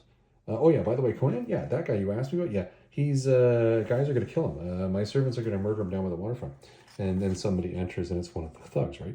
And suddenly the Kothians come up, because he's like, oh yeah, by the way, we killed Conan. Wait a minute, what the hell? And he's like, oh no, he's totally dead. He's like, did you search him? Did you find the gem? Nothing. And they're like, yeah, take us to the body. And they take both of them out. This is interesting, because there was a chest set there, and the lion is still there where Conan left it. Why do we have a cutscene to a sailboat? Huh. Wait, is that foreshadowing? I think it is. They get down to the shore, and they look around, they go, are you kidding me? He's already out in the boat. Damn it. And there's Conan, heavily hurt. Not stopping to get vengeance. He's like, no, I got to get that stone. And they're like, man, this king has more lives than a cat. And then they say, well, we'll follow him all the way into the molten seas of hell. Now, I'm going to assume, with the fact that, let's see here, this guy in this cutout in the background over here, I'm thinking is one of the goons. But this guy over here I'm thinking is Publio, because they took them with them. I'm going to assume from this cutscene that they then turned to Publio and did exactly what they did in the book, which was, give me a damn boat. I'm going to assume that's what happened here. And by the way, if you haven't noticed, Dark Horse put these wonderful things in the back, The Adventures of Two Gun Bob. These were horribly entertaining to read when I was going through this. I really enjoyed these. And I know I have a book over there that's a collection of some of the art from the Two Gun Bob thing. Where did I get that? I can't remember. I remember I bought it. I have to dig that out one of these days and walk you guys through that and share it with you. But it doesn't have all of them. And these are, they're good. I enjoy them. Anyways, let's get that out of the way. All right. So Conan's sailing off. He's after the Stygians in his own boat. That's kind of different. And here we have Conan. Well, this is an axe. flames. This could be a variety of things. I already know what it is, though. Conan, again, is talking about the fact that he's going through this horrible, horrible process. He talks about the seas, and he's like, the seas can kill you in ways that you couldn't even possibly imagine. He starts talking through the fact that he was out there with no water, and how long it takes to die when you're out at sea from starvation and lack of water. And this was not in the book, but it's kind of cool. And Conan's trying to make his way through it. And he even mentions the fact that, had one of the gulls landed, he would have actually drunk its blood to survive. But then he blacks out. After all the suffering of going through days of dehydration, lack of food, to actually black out, to awaken on a boat. And this is where we get back on track, where he finds himself now drinking the water and having some soup and listening to the captain. And this is where the smell comes, and he realizes that they basically brought him on board as a rower. And these are the Cushites who, quite frankly put, were the very people that he led when he was a pirate leader. And he's like, wait a minute, hold on. We're supposed to be going after my boat. And why aren't you guys going after my boat? And he's like, are you seriously? Who do you think you are to talk to me this way? I'm the captain. It's like, who am I? By Crom, I'll show you who I am. And he snaps his arm at a joint. Now, where this axe comes from, I don't know. Suddenly this thing appears out of nowhere. And he just starts chomping and chopping. And then the guys are like, wait a minute. Is that really Amra? Are you? What? And they're like, really? And they're getting really excited about this. Now, you could expect this to go in one of two ways, where suddenly all these guys recognize it's Amra and they have a massive uprising and everybody just tears up and helps Conan. Or they just say, it's probably not him. But Dark Horse does something entirely different. I like this. This was really well done. Now, hold on for a second. Right here. This. See, they see him and they're like, oh yeah, tell these who I am. And he's like, oh, well, he's Amra. And there's like, who is this guy that speaks our language? And like, that's no dog, boy. That's a lion. So even their own people, and this is fascinating because you didn't have this unanimous, instantaneous support of the crew, because that wouldn't happen. It just unfeasible. You actually had them dialogue back and forth to say, no, that is actually Amra. That's a good thing. We want Amra. That's positive. And this is why they finally say, okay, well, I guess we'll all work together. And the captain even recognizes what's happening at this point. It's like, guys, you need to actually get the Cushites to calm down, and you need to kill that guy before we're all dead. But it's a little too late at that point in time, and they rise up and break spears, and they just... And the word massacre comes up here again. Yeah, massacre. Massacre, I believe, is an appropriate term, because everybody in this boat dies. That's not a Cushite or Conan. And they actually argue about it. It's, again, this comment comes back again here, where they're arguing. They're saying, well, why are we following this guy? And even this guy's like, who are you? And this guy's like, dude, do you not know? Shut up. Shut up. It's like that. It's like in Unforgiven, where the guy hammers. He's talking about hammering his thumb and how much more it hurts when it's cold. And he's like, shut up. I don't want to. That's basically what's happening here. That's an aside for some of you who may know it. And they all chant about Amra, and they're all very excited about it. He decides he's going to head on south. And that's basically the end of this issue. Very close to the Robert E. Howard piece there, except for that part where he was in the boat at the very beginning. All right, now, the Conqueror. Here we have a snake. I think we know what's happening here. I think this perhaps is where he actually finds himself in Stygia. Could be. Now, this is an intro. This is where the tone really starts to turn, all right? And when I talked about that tone thing, I meant it. Up until this point in time, you had Conan basically telling his scribe everything from the tomb of Zenobia. Then they go for a walk, and they walk out and they see the tomb that's being actually erected for Conan. And it's like, what is that? It's my tomb, boy. Now, this is an intro. I'm stopping here for a reason. And Conan respects this thing so little, he pisses on it. And then he swears about the fact that it's been up like all like babbling. And he's got too much wine in him. And it's a very funny comment he makes. Where was it? Here we go. This is the only statue I'll ever carve of me, boy, and I'll not be stretched out inside some pretty tomb. I've seen much of this world in my time. By Crom, I'll see the rest of it before I'm done. Ooh, excellent foreshadowing. We know where this is going. So cool, so cool. Totally different topic than the Heart of the Dragon, but very cool. Anyways, picking up the story again after he decides to put his clothes back on because he's done pissing on his own tomb.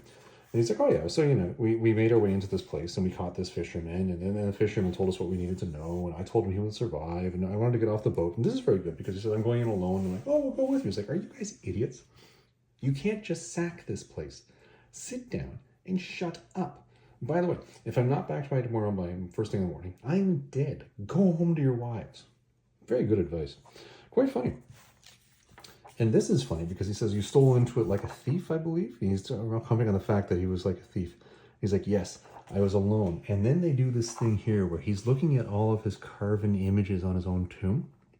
He's walking through the adventures, and this is him with Baalit. And he's talking about how he found himself being a corsair, a thief, and carried a mission like a warrior. And his hand is back on the image of Zendobia. And he says, all these things I've been for him, and all these things I'd once more become. Talking to the fact that he'd gone full circle in his life and was now repeating everything that he'd already done. Fast. I would like $1 million. But what is that line from? Oh man, I can't even remember that one. I would like at some point in time for Titan, and this for you Titan guys who who in Titan is actually watching this far into one of my videos. We'll hope and pretend one of you are. Put this in somewhere, please. Somewhere. Have maybe some of the guys, Kirwin and Conrad, find this somewhere. Could we do that, please? I'm just throwing that out there. Anywho, he's sneaking his way into the capital, and he's basically saying how scared he is of the actual sorcerers there, more so than the people, knowing that he would be killed on sight just for being a foreigner and being on shore after dark. And then he comments the fact that there's a snake. The snake thing, we all know what's going to. One of the women screams. And then he walks in around the corner and sees one of these giant sons of Set. And I don't remember it being described as this color. Anyways, it's apparently going to kill this woman. In the Prose piece, what happens is he walks in and everybody else is bowed down. The snake sees him still standing up and attacks him. But in here, what he does is he actually jumps forward for the sake of a woman that he doesn't know to rescue her. I guess we have to make him more of a hero.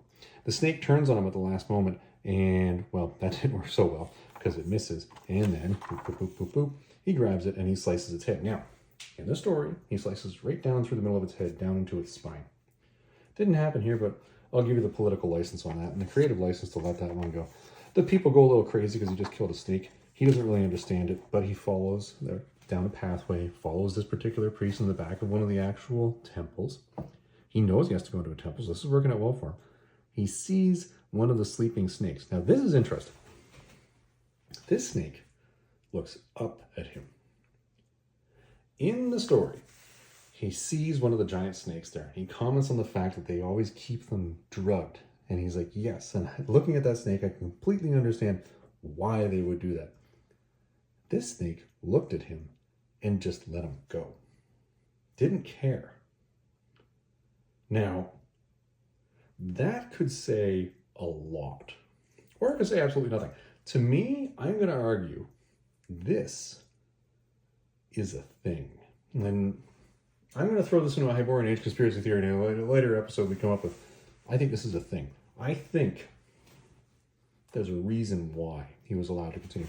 Anyways, he goes and hides into a corner while his priest comes by, grabbing out of his mask. And he jumps out, grabs the priest, and kills it. And then takes the outfit because, well, it's the best way to get out of being, a fisherman that's being sought by the people because now you're a priest. Now, different thing here is he goes and he attacks this guy. In the Prose piece, the guy knew exactly where he was hiding and walked right up to him. Quite interesting. And it kind of is all done in such a way that it diminishes the actual value of, well, the actual priest and what Conan did. Anyways, he falls in line, follows him out. While he's thinking about taking off and how to get away, he suddenly hears, "Hail through Thoth-Amon," and that's the leader of this whole little procession they're going with. He's like, oh, that's the guy I'm supposed to be following. I'm cool with that. I'll just follow that guy. And they get out to this actual pyramid. The hand signals are going. He doesn't give him a hand signal that he needs. Bonks him on the face, kills that guy, and then heads on into the temple just like he expected. And kabam! Akivasha! Yes! Yes! Now we're getting into some serious character development. All right. Turn this over. Go away. Bam! Look at the cover. Akivasha. Remember how earlier I said there was a thing at the front of that issue over there in the letters thing that said, hey, go read this Conan the Cimmerian number 15 because it's going to give a lot of background character to a character that probably you're going to appreciate more when you get to that second thing in a year from now. This is it. Now, here's the bad news. I don't have that issue. I haven't read it. Akivasha. Let's take a moment here. You can't see this because I'm actually looking this way and that way around to make sure I'm clear. And then I'm getting the okay from everybody that I can continue on this moment that I'm going in here, even though I'm completely alone here. Am I checking with my other personalities? You know, I've never wondered why. Never mind that now. Okay, here's the deal. I have a theory that this Akivasha character is possibly one of the most interesting survivors of the Hyborian Age. She's been around for 10,000 years. Now, 10,000 years is awfully close to taking her back to the time of King Kull, if you believe one of the particular interpretations of the timelines between Conan's age and the Thurian Age. 10,000 years. I could be onto something here. I could be. Man, this Hour of the Dragon, this adaptation really takes me to all sorts of Hyborian Age conspiracy theories. All right, back into the story here. Akivasha is right there. He's like, oh my goodness, who are you? Now, I don't really need to do too much in this one. We'll go through page by page on this one, but this one really does follow the theme. But there's an interesting insert. And when we get there, I'll point it out to you. So he follows her. She says, yes, of course, I'll lead you. Because she's really toying with him, right? She's trying to lead him basically down into a trap. He knows he's being led past slithering things. And somehow she's able to go through this stuff. And why is she wearing so little? And what is going on here? Well, where are you going to take me to Thoth-Amon? Oh, yeah, I'll totally do that. But why are we in a hurry? Yada, yada, yada. Oh, by the way, go look at that. What is this thing? Oh, well, you can read the language. What's it say? Oh, Akivasha. Oh, well, you've heard of Akivasha. Well, yeah, 10,000 years, blah, blah, blah. Whole thing about come and lead my people and I'll teach you all. But this is pretty damn scary. Wow. This is vampire going full vampire. This is full Nosferatu over here. And then there's a battle. Now, this battle is a little different because what happens is he throws her off, the candles blow out, and then he takes off. But in here, he's actually actively fighting. Now, he does say at one point in time in the prose piece that he slices, and it feels like his blade goes through something. But it's not this level of attack. Quite interesting. Here is the piece. Perhaps it was the memory of Zenobia's warm hand which put the lie of Akivasha's cold, dead touch and kept me free from her spell. I'd like to think it's so. Theme. Anyways, he heads back out, and instead of running into the Kothians like he does in the story, actually finds his way directly into the temple where the priests of Set are having their meeting. And through Thoth-Amon, he's saying, hey, here's what I'm going to do. We're going to rise up against all the other people out there. I'm going to use the Heart of Ahriman. We're going to have all these undead people hanging around us to actually help us bring it back. It's going to be awesome. Good times for everybody. And Thoth-Amon doesn't need to know anything about this. And let's just move on, shall we? And yes. And then the Catans arrive. The Catans arrive. There's a dialogue and a battle. This battle is actually, again, pretty close. I don't need to go into it too much. It's beautiful imagery. I don't like the sticks. We've already discussed this conversation. We've hit this point, and the Black Hand of Set is coming out, wiping people out. And Conan jumps in and says, well, you guys have been following me for quite some time. Well, here I am, and he just murders one of them. Just wholesale murders one of them. And in the battle between Thoth-Amon and the leader of the Catans, we all know Thoth-Amon dies. He doesn't turn black in here. He gets hit with the stick and repeatedly, and we don't know what happens afterwards. Because you see it over here, you see a little bit of smoke. But he's supposed to turn all black, like the Black Hand of Set mark, but he doesn't. And then he goes up and says, well, I'm going to go grab the stone. It'll be pretty awesome. And Conan's like, the hell it is. No, that's not yours. That's mine. A little bit of a dialogue, and Conan then cuts the head off the stick and then cuts the head off the guy, which was expected, and turns to see, bam, this thing standing there holding onto the stone. That does not look healthy. That looks bad. Very true episode to what you actually saw in the prose piece in that one, other than the slight difference in that there was a little bit more of a battle coming out of Akivasha's area. Weird, right? And a slight twist in the battle between the Catans and the priests of the Black Hand of Set. Other than that, fairly darn close. But notice the theme piece, though. Again, coming back to the whole point of harkening back to Zenobia. So he wakes up, and, well, doesn't wake up. He looks up to see the mummy holding onto the Heart of Ahriman, and he just hands it to him. He says, who are you? And he says, this is me. Thoth-Mekri, I think was his name. And if you're being so handy, why don't you show me the way out? And he just does. And you look back and you see Akivasha sitting in the background, and you see sadness on her face. Now, after that whole battle, sadness?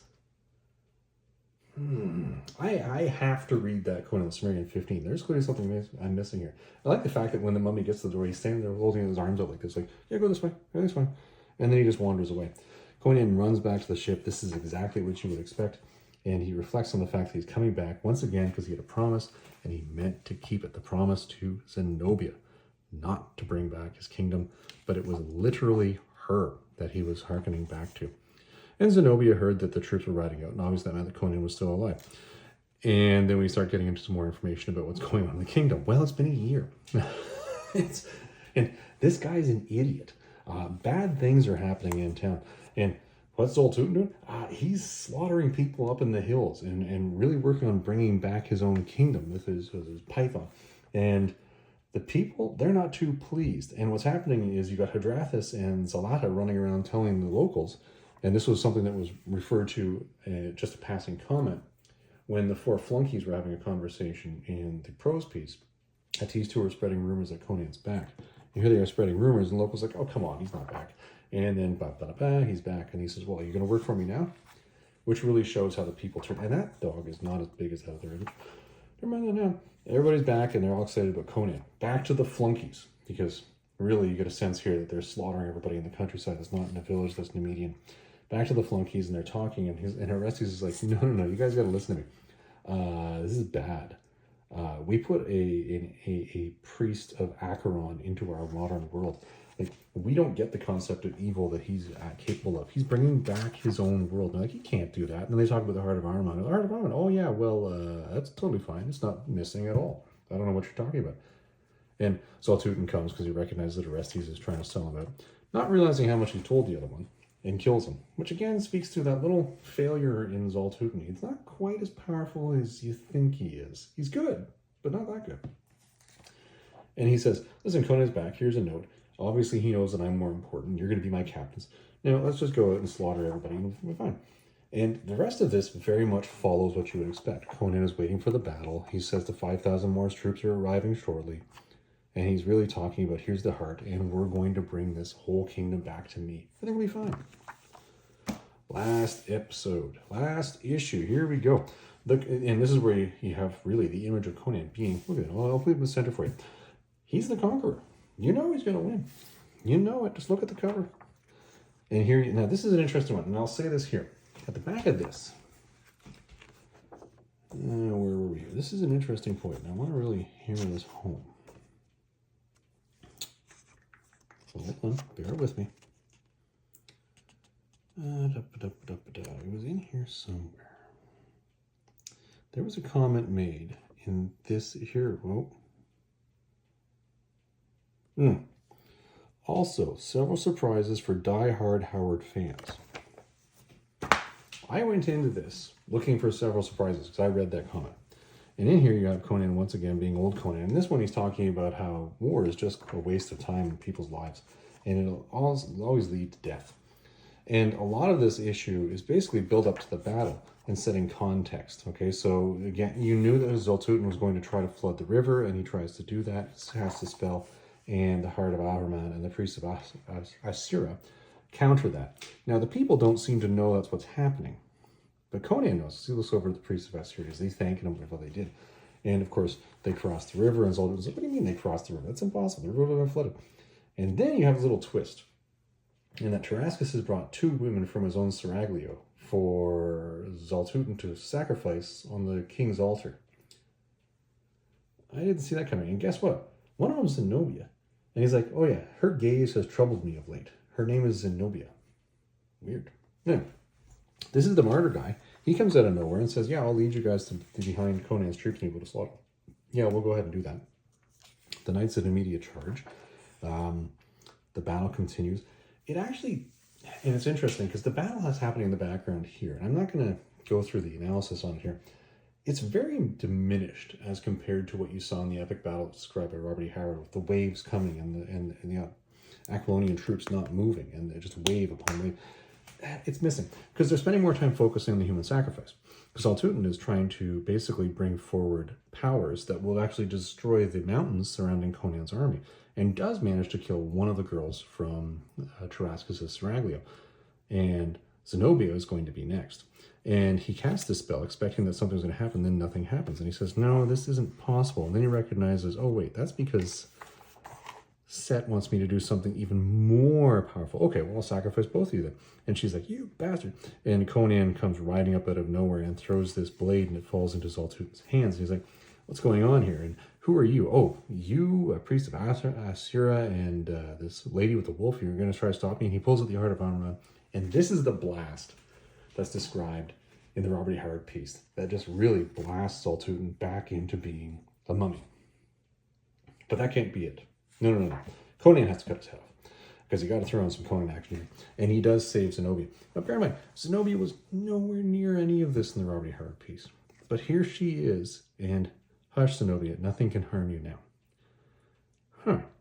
Oh, so it is done. No, not quite. Keep watch on her. I got to go and kill some people. And he goes and heads off into because Pallantides turns out killing it. I believe he kills Elmeric. And he rides down and captures Tarascus and says, okay, I'll give you a quarter. And says, by the way, this girl is going to be your ransom. I'm going to make her the queen of Aquilonia. And this is interesting because, and so too did I find the true heart of a kingdom, just as Alada, the witch woman, had said, and his hand is on the carving of Zenobia. This clearly says that the heart of his kingdom is in fact Zenobia. Now, this is what I think is supposed to be this thing that's telling us as Howard fans, this is the surprise. Because I didn't get any other surprise in here. Adrathus and Zelada, good Pallantides, Galanus, and the rest all are dead now. Of the Black Corsairs has been no word for years. Many friends, many enemies dead. I and Zenobia in my heart.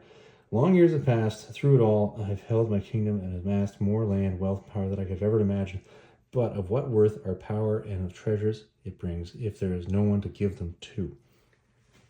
In an issue earlier, Conan was bemoaning the fact that he became a king and said it was a terrible thing to do because you're punishing your sons to be kings forever. In here, he has no one to leave it to. Is this a surprise that we Howard fans are supposed to get? That the admission that he had no sons? Was that it? I don't know. Very strange. Well, there you go. There's our long walkthrough. All 12 issues of this. Yes, that was long. I get it. But you know what? You guys now have the complete page by page on the entire 12 issue series. That is The Hour of the Dragon by Dark Horse. Well, there you go. Well, you know what I'm going to do? I'm going to wrap this bad boy up for the night. We'll come back to this one and we'll shoot our conclusion tomorrow. Yeah. There, we made it back onto this. Now, it is time for the actual cutscene, the conclusion time, the most important aspect of the entire video, answering the question, Tennessee Fats, which one of these two comic adaptations does it better? Now, let's take a second here and just take a step back, coming back. All right, now, what were we comparing today? Well, we were comparing the original Marvel adaptation of Hour of the Dragon, which was done in Giant-Sized Conan number 1, 2, 3, 4, and then a small vignette piece that sat in Savage Sword of Conan number 8, and a full issue piece that came out in Savage Sword of Conan number 10. Now, that came out in 1974, and finished in 1975. So we're talking about something that's literally 50 years old at this point in time. Well, just coming up on it. That's pretty cool. Now, what do we think of that adaptation? Well, that one was pretty good. And I made comments about this in the conclusion of Battle Royale number 12. And one of the things that I commented on there, and I'm going to comment on again here, was really what Marvel did here was they stayed true to the course. They didn't deviate too much, all right? Let's just put it that way. I know it's very tempting when you're doing these things to just jump all over something and be super negative about it, but I really don't see any point as to why, I'm going to shift my butt here on the desk. I don't see a reason why I would be really negative about this. The Marvel adaptation was really quite good. Now, there were certain liberties that Marvel took within that, where they strayed from the path a little bit. One example of that that I referenced a couple times, because it really does just resonate with me as just being fundamentally wrong compared to the Robert E. Howard story, is those two trials by combat. One by Hadrathus and one by Count Valbroso. Now, neither of those were in the Robert E. Howard piece, and neither of them were needed when Robert E. Howard wrote it. Now, I'm not going to say that that was wrong. I'm going to say it doesn't resonate with me. When I look at it, I think the Robert E. Howard story wrote itself, really. It followed through perfectly from A to B to C. But when Marvel did these, I understand the pressures that they were under. You got to make sure there's something in here that's grabbing the reader, that holds them in. So this is why this extra combat is there. You can't have an issue of Conan without a lot of action in it. And I'm pretty sure Stan the Man Lee would never appreciate one of these things going out that didn't have enough action in it, because he was an action kind of guy. And I can see that. I really can see it. It was true to the course. Where it really lost me at the end, though, this is where I think they deviated a little too far. Where when they brought the whole culmination together, what you really saw there was Conan overcoming Zal-Tutan, through basically just force of arms. It was literally just him being a sword-swinging guy, just cutting down Zal-Tutan. Now, granted, Hadrathis had the heart of Ahriman, but at no point in time did we see that blast, that beam of light out that we really expected in the culmination of the story. It didn't happen. And thereafter, it was very much a case of Conan hacking, slashing, until the end of the story, and then it cuts with Almaker of Queen of Aquilonia, which is what we expected. Very good story, very good adaptation, but lost me on the end. Now, what was the other one that we're comparing it to today? Well, Marvel, we know, was the winner of Battle Royale number 12. So today we walk through in detail, and I mean page by page. And for those of you who sat through it, congratulations. That was a lot of sitting. Now, if you sat through it, I can tell you, there are at least a couple movie references in there that I made. If you know what they are, make a comment down below. Now, I'll tell you the other thing that's in there. I think I went a little too far with the "that's what she said." I just simply couldn't stop myself. Every sentence all right, set it aside. What did we cover when we did that? Well, we did the 2 6-part series, which was King Conan, Hour of the Dragon, number 1 through 6, which came out in 2013. And we also covered King Conan the Conqueror, issues 1 through 6, that came out in 2014. Now, those were Dark Horse adaptations, and they were really coming up here to fight off the winner of that Battle Royale number 12 and see who was going to win this one. It took a while to get these issues, but we got them, and then we went through them page by page. How did they do? Well, I tell you, they did okay. And I can really say the same thing about them as I did about Marvel. Very true to the course, very much to the point, following through to the end culmination. But subtle deviations along the way. And it's fascinating to me that the subtle deviations that they did in their 12 issues really weren't anything that majorly impacted the story. You did have a trial by combat with Valbroso. I get that. You had King Conan really going through the story with the deviations that are in there, being much more aware of what's going on in the world around him. And one of the things that followed through in the theme in that was very much the one where the heart of his kingdom wasn't really the heart of Ahriman at all. The heart of his kingdom was Zenobia, and that was given to you as the reader through the imagery. It was given to you through the reflection of the older King Conan looking back on his youth.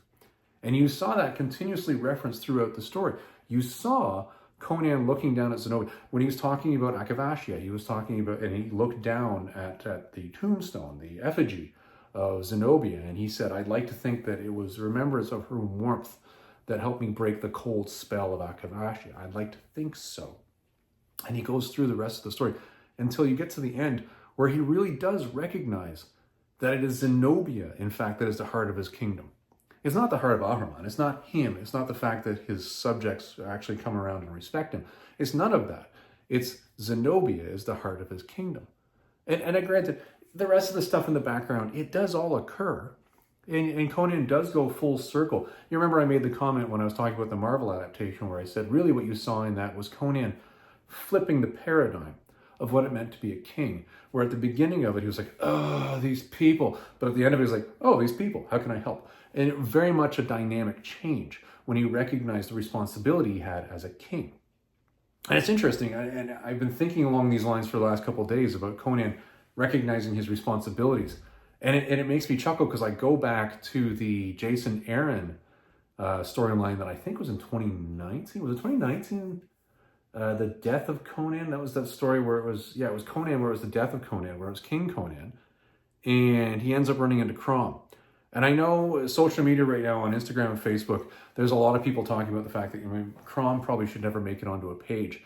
But in that story, what you saw was Conan scolding, literally scolding and chastising his own god for being so lackadaisical and not recognizing the responsibility he has and recognizing in himself as the king. No, you listen to me. I'm a king and I know I'm responsible to my people. You're responsible to me. And it was just a powerful storyline. It's such a powerful punch. And really, you saw that happening in that wonderful story arc. And I know a lot of people are going to be back and forth on the idea of Crom being on the written page or not. But that realization that was shown to us through that paradigm is very much what you saw in that Marvel adaptation. That was downplayed a fair amount in the Dark Horse adaptation. I didn't really see that. You saw a lot of Conan as an aged King Conan reflecting back, saying, oh, why did I ever fight for this? One of the comments he made was how much he had damned his children to inherit the crown. When you become a king and you take a crown, you're basically damning your children to have to do that going forward, and as a negative thing.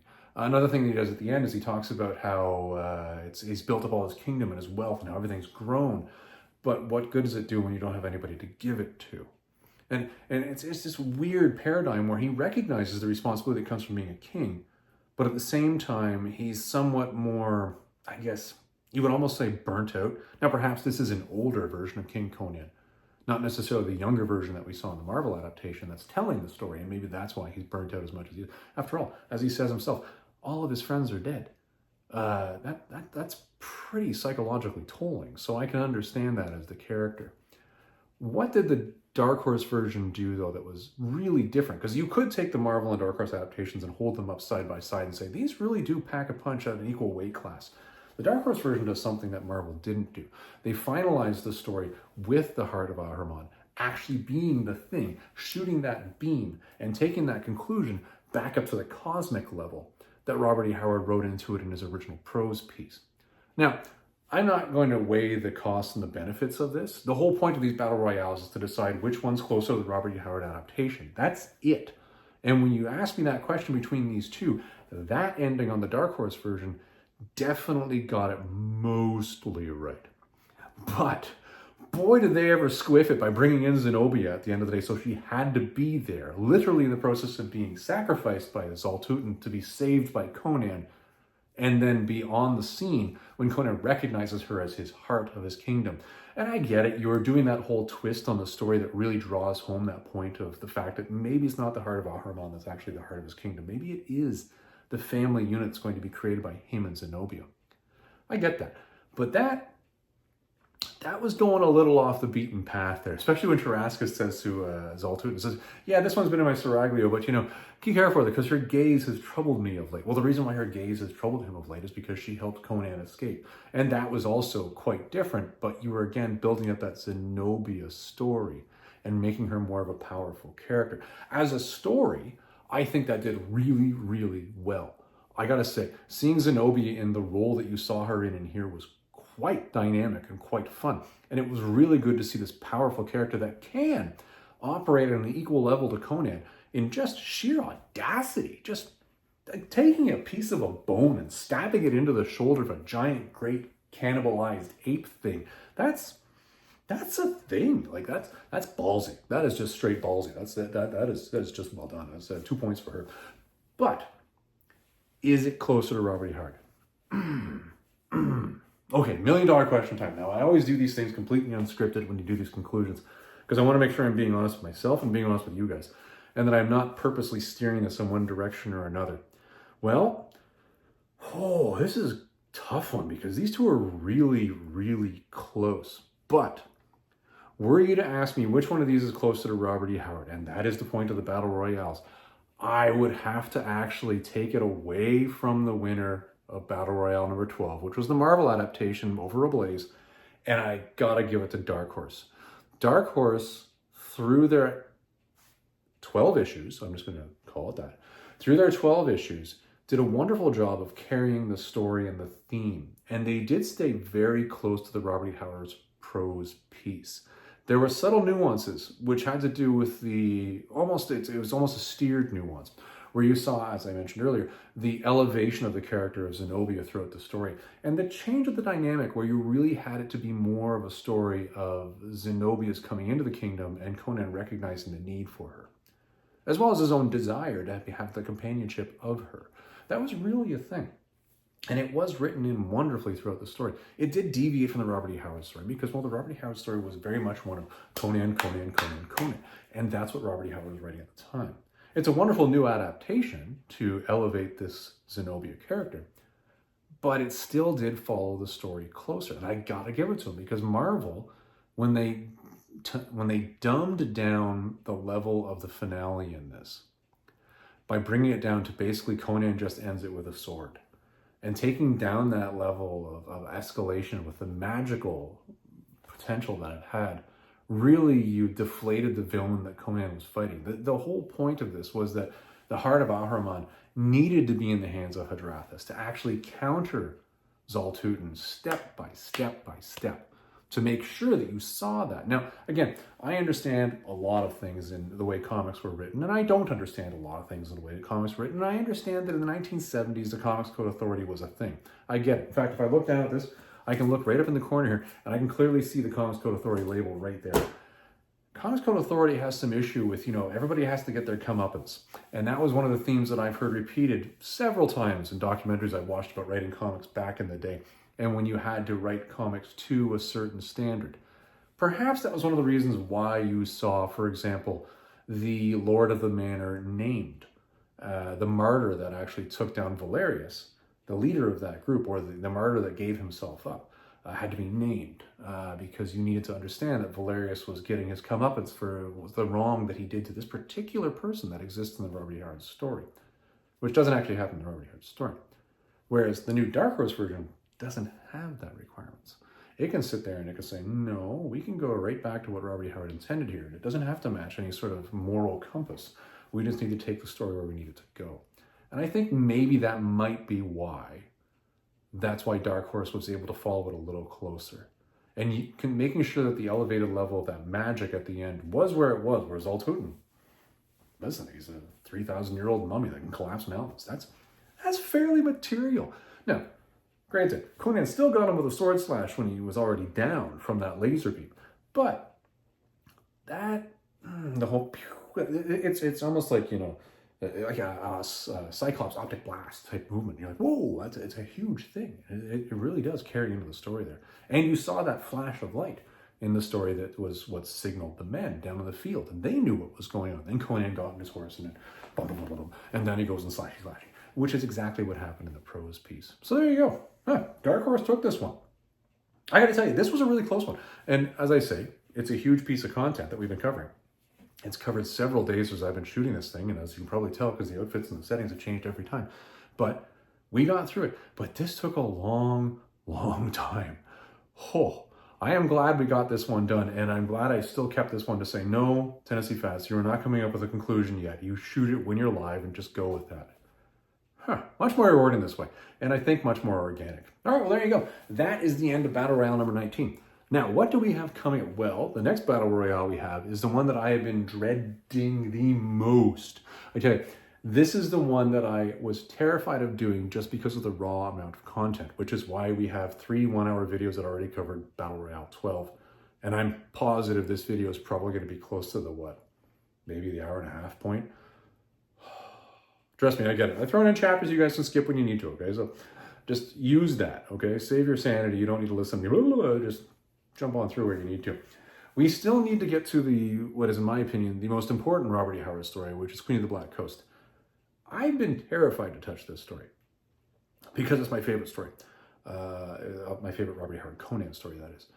And I got to tell you, the reason why I'm terrified is because I'm terrified that if I get into it and I start really digging down to this, I'm going to discover that the story is not anywhere near as weighty as I remember it being and as I romanticize it in my head as being. But we're going to do this. We're going to get through this one. I believe we have, do we have 2 or 3 adaptations of doing that? I think we may have 3. We do have 3 adaptations. Okay, so there you go. So we're going to have to do a Battle Royale number 20 and a Battle Royale number 21 at a minimum.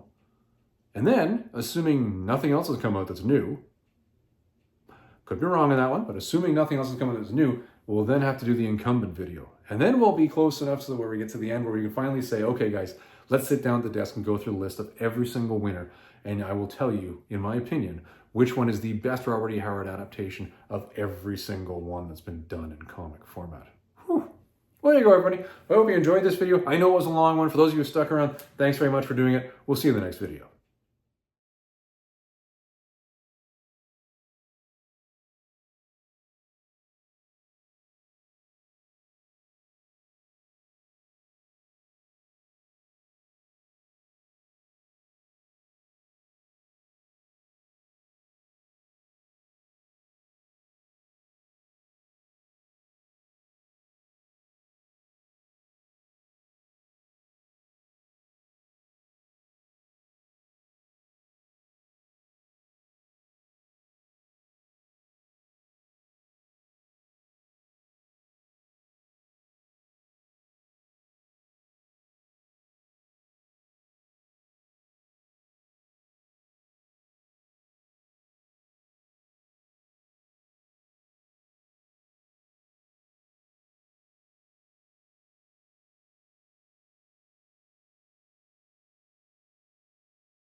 All the ghosts, he's dead.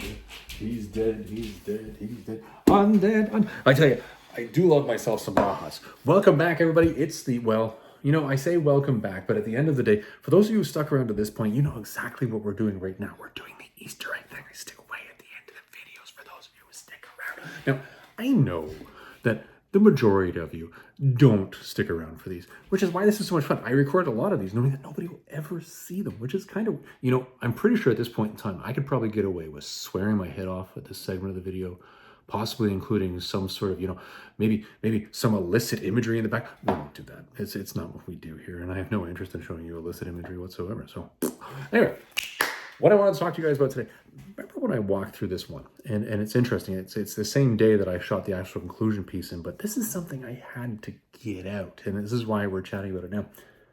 This Dark Horse version of this story really made me step back and ask myself one really, really hard question. And it's fascinating that it only really occurred to me to ask myself this hard question when I saw one image within the actual story. And I pointed that out when we were going through the page by page in the Dark Horse adaptation. It was when Conan was in Stygia. And if you want to go back and you want to check that one out, I believe it was in the second, yes, it was Conan, King Conan the Conqueror number 2. And in that one, Conan has found his way into the actual temple, and he's following the priest, and there is a snake. And this is where, in the Robert E. Howard story, Conan does see a large, and I mean large, snake there that is drugged, and it doesn't respond. And that's how Conan knows it's drugged, and he shudders at the fact that, ooh, they keep these things in here. Oh, I understand why they keep them drugged, because that would eat me. Horrifying things. In this story, though, that snake reacted. And it made me really step back and ask the question, because I've always wondered this as I read The Hour of the Dragon. In here, you've got Thoth-Amon, who is part of this black hand of Set. And he makes a very clear point. And the point that he makes as he's talking, and it's within the comic adaptations in great detail, and all of them, in fact, where he says, you know, you can have Thoth-Amon over there running the priesthood, well, for all he wants, but I can tell you, I'm going to be taking over the show here. So everybody stick with me, because I got the heart of Ahriman, and all the rest of these people be damned, because I'm going to use all these people from the last 10,000 years, all these mummies, and they're going to teach us how to use this art of Ahriman, because these guys actually know how to use it, which is even more powerful than Zaltudin, because he doesn't even know how to use the darn thing. And then we're going to take over. And you sort of step back, because Thoth-Amon is not a minor character by any means. Thoth-Amon is a major character, and we see him in comics time and time again elevating the game. Now, I know you had it was the Savage Avengers where Marvel wrote up the character Kulan Gath and made him into this larger-than-life villain that survived from the Hyborian Age and all the way to the modern age, and at the end of the day actually won, which is horrifying. And that dystopian picture of the future is just, ooh, even as a Marvel dystopian picture of the future, it's horrifying to actually look at. But they wrote him up in that way. And in that, there was a solution. For those of you who want to know what happened in that and you haven't read it, well, I did a complete review of that, and you can go back to my channel and you can check it out. It's Savage Avengers. I think I did a complete review of Savage Avengers Volume 1 and 2. Second one being the time-traveling one with Deathlock, which was also pretty cool, but not as good as number 1. Anyways, moot point. That happened in there. But what about Thoth-Amon? Now, why is he not in here? If this is happening, how is it that Thoth-Amon heard about the Heart of Ahriman, knew it was coming south, and Thoth-Amon didn't? Because he literally runs it. He is the priest class. He is the Set guy in the Hyborian Age. Thoth-Amon is unmentioned anywhere else except for in the Hour of the Dragon. So what is the story here? What's happening? Why has Thoth-Amon not done something? Well, I think, and I could be wrong here, and I'm pretty sure that most of you who actually see this, all 2 or 3 of you, are going to tell me, yes, Tennessee Fats, you are completely dead wrong and you're reading too much into this. But this kind of speaks to the point of how much fun it is to read this crap where it's not actually explained to you. You get to guess. In this scene, Snake reclining. Let's pretend the desk that's in front of me here is literally the place, the dais upon which the snake is sleeping. Conan comes meandering, ooh, giant snake, and Snake over here in Robert E. Howard's story, I am asleep and I don't care. And Conan, oh, I'll go hide over here. And nothing really happens. In the Dark Horse adaptation, Snake over here on Dias, whatever, he's over here, all right? Conan's like, do, Snake, And he goes off over there. And Conan looks at the snake, recognizes the snake. That snake clearly lifts its head. Now, this is where possibly I'm reading way too much into this, and in fact, I'm pretty sure I am, but it makes me comfortable to know that I am, and also to accept that what I think is happening here is actually happening, right or wrong. I believe that Thoth-Amon knew the damn thing the whole time. I think that's what the artist in the Dark Horse story is actually trying to tell us here. And this is really reading too much into it, but I don't care. I'm doing it anyways. Here's the deal, guys. If Thoth-Amon is so damn powerful, how did he not know about the Heart of Ahriman? How did he not know about Zal-Tudin? And he would have known about Zal-Tudin because he's Thoth-Amon and he knows all this crap.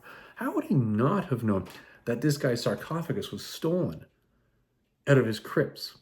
How would he not have known that the Heart of Ahriman is now up and meandering around the Hyborian Age?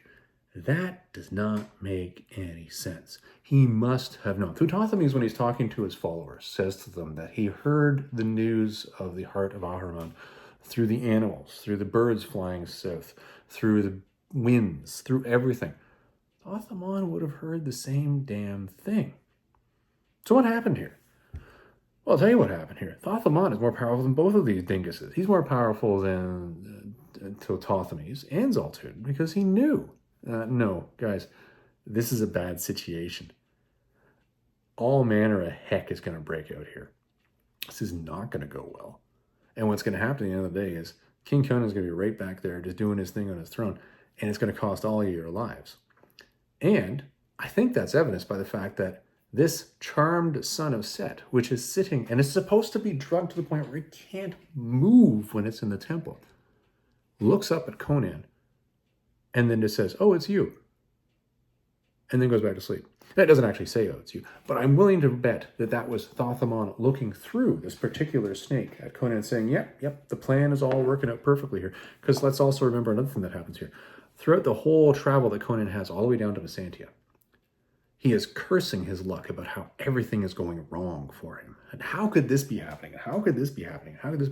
But once he's in Byzantia, and he actually takes over through the massacre of the Argosian ship, and he's got his raiders with him. The comment that comes out in the story is that Conan was convinced that the whatever gods were damning him up until this point were suddenly on his side because he went ahead with great speed and everything worked perfectly the whole way down, which is why he was able to actually catch up with the Stygian ship within a day of it landing in port. In what, Kemi? Is that the name of the city in Stygia? Let's pretend it is. And that happened. And you're like, that's awful convenient, isn't it? Yeah, that is awfully convenient. And hey, isn't it interesting that that priest of Ashura looked up exactly when he did, when Conan was walking through the doors into Aquilonia's capital and recognized Conan at that particular second to run off and get Hadrathus? Could it be this whole thing was played out and that Thoth-Amon was sitting in the background the whole time? I'd like to think so.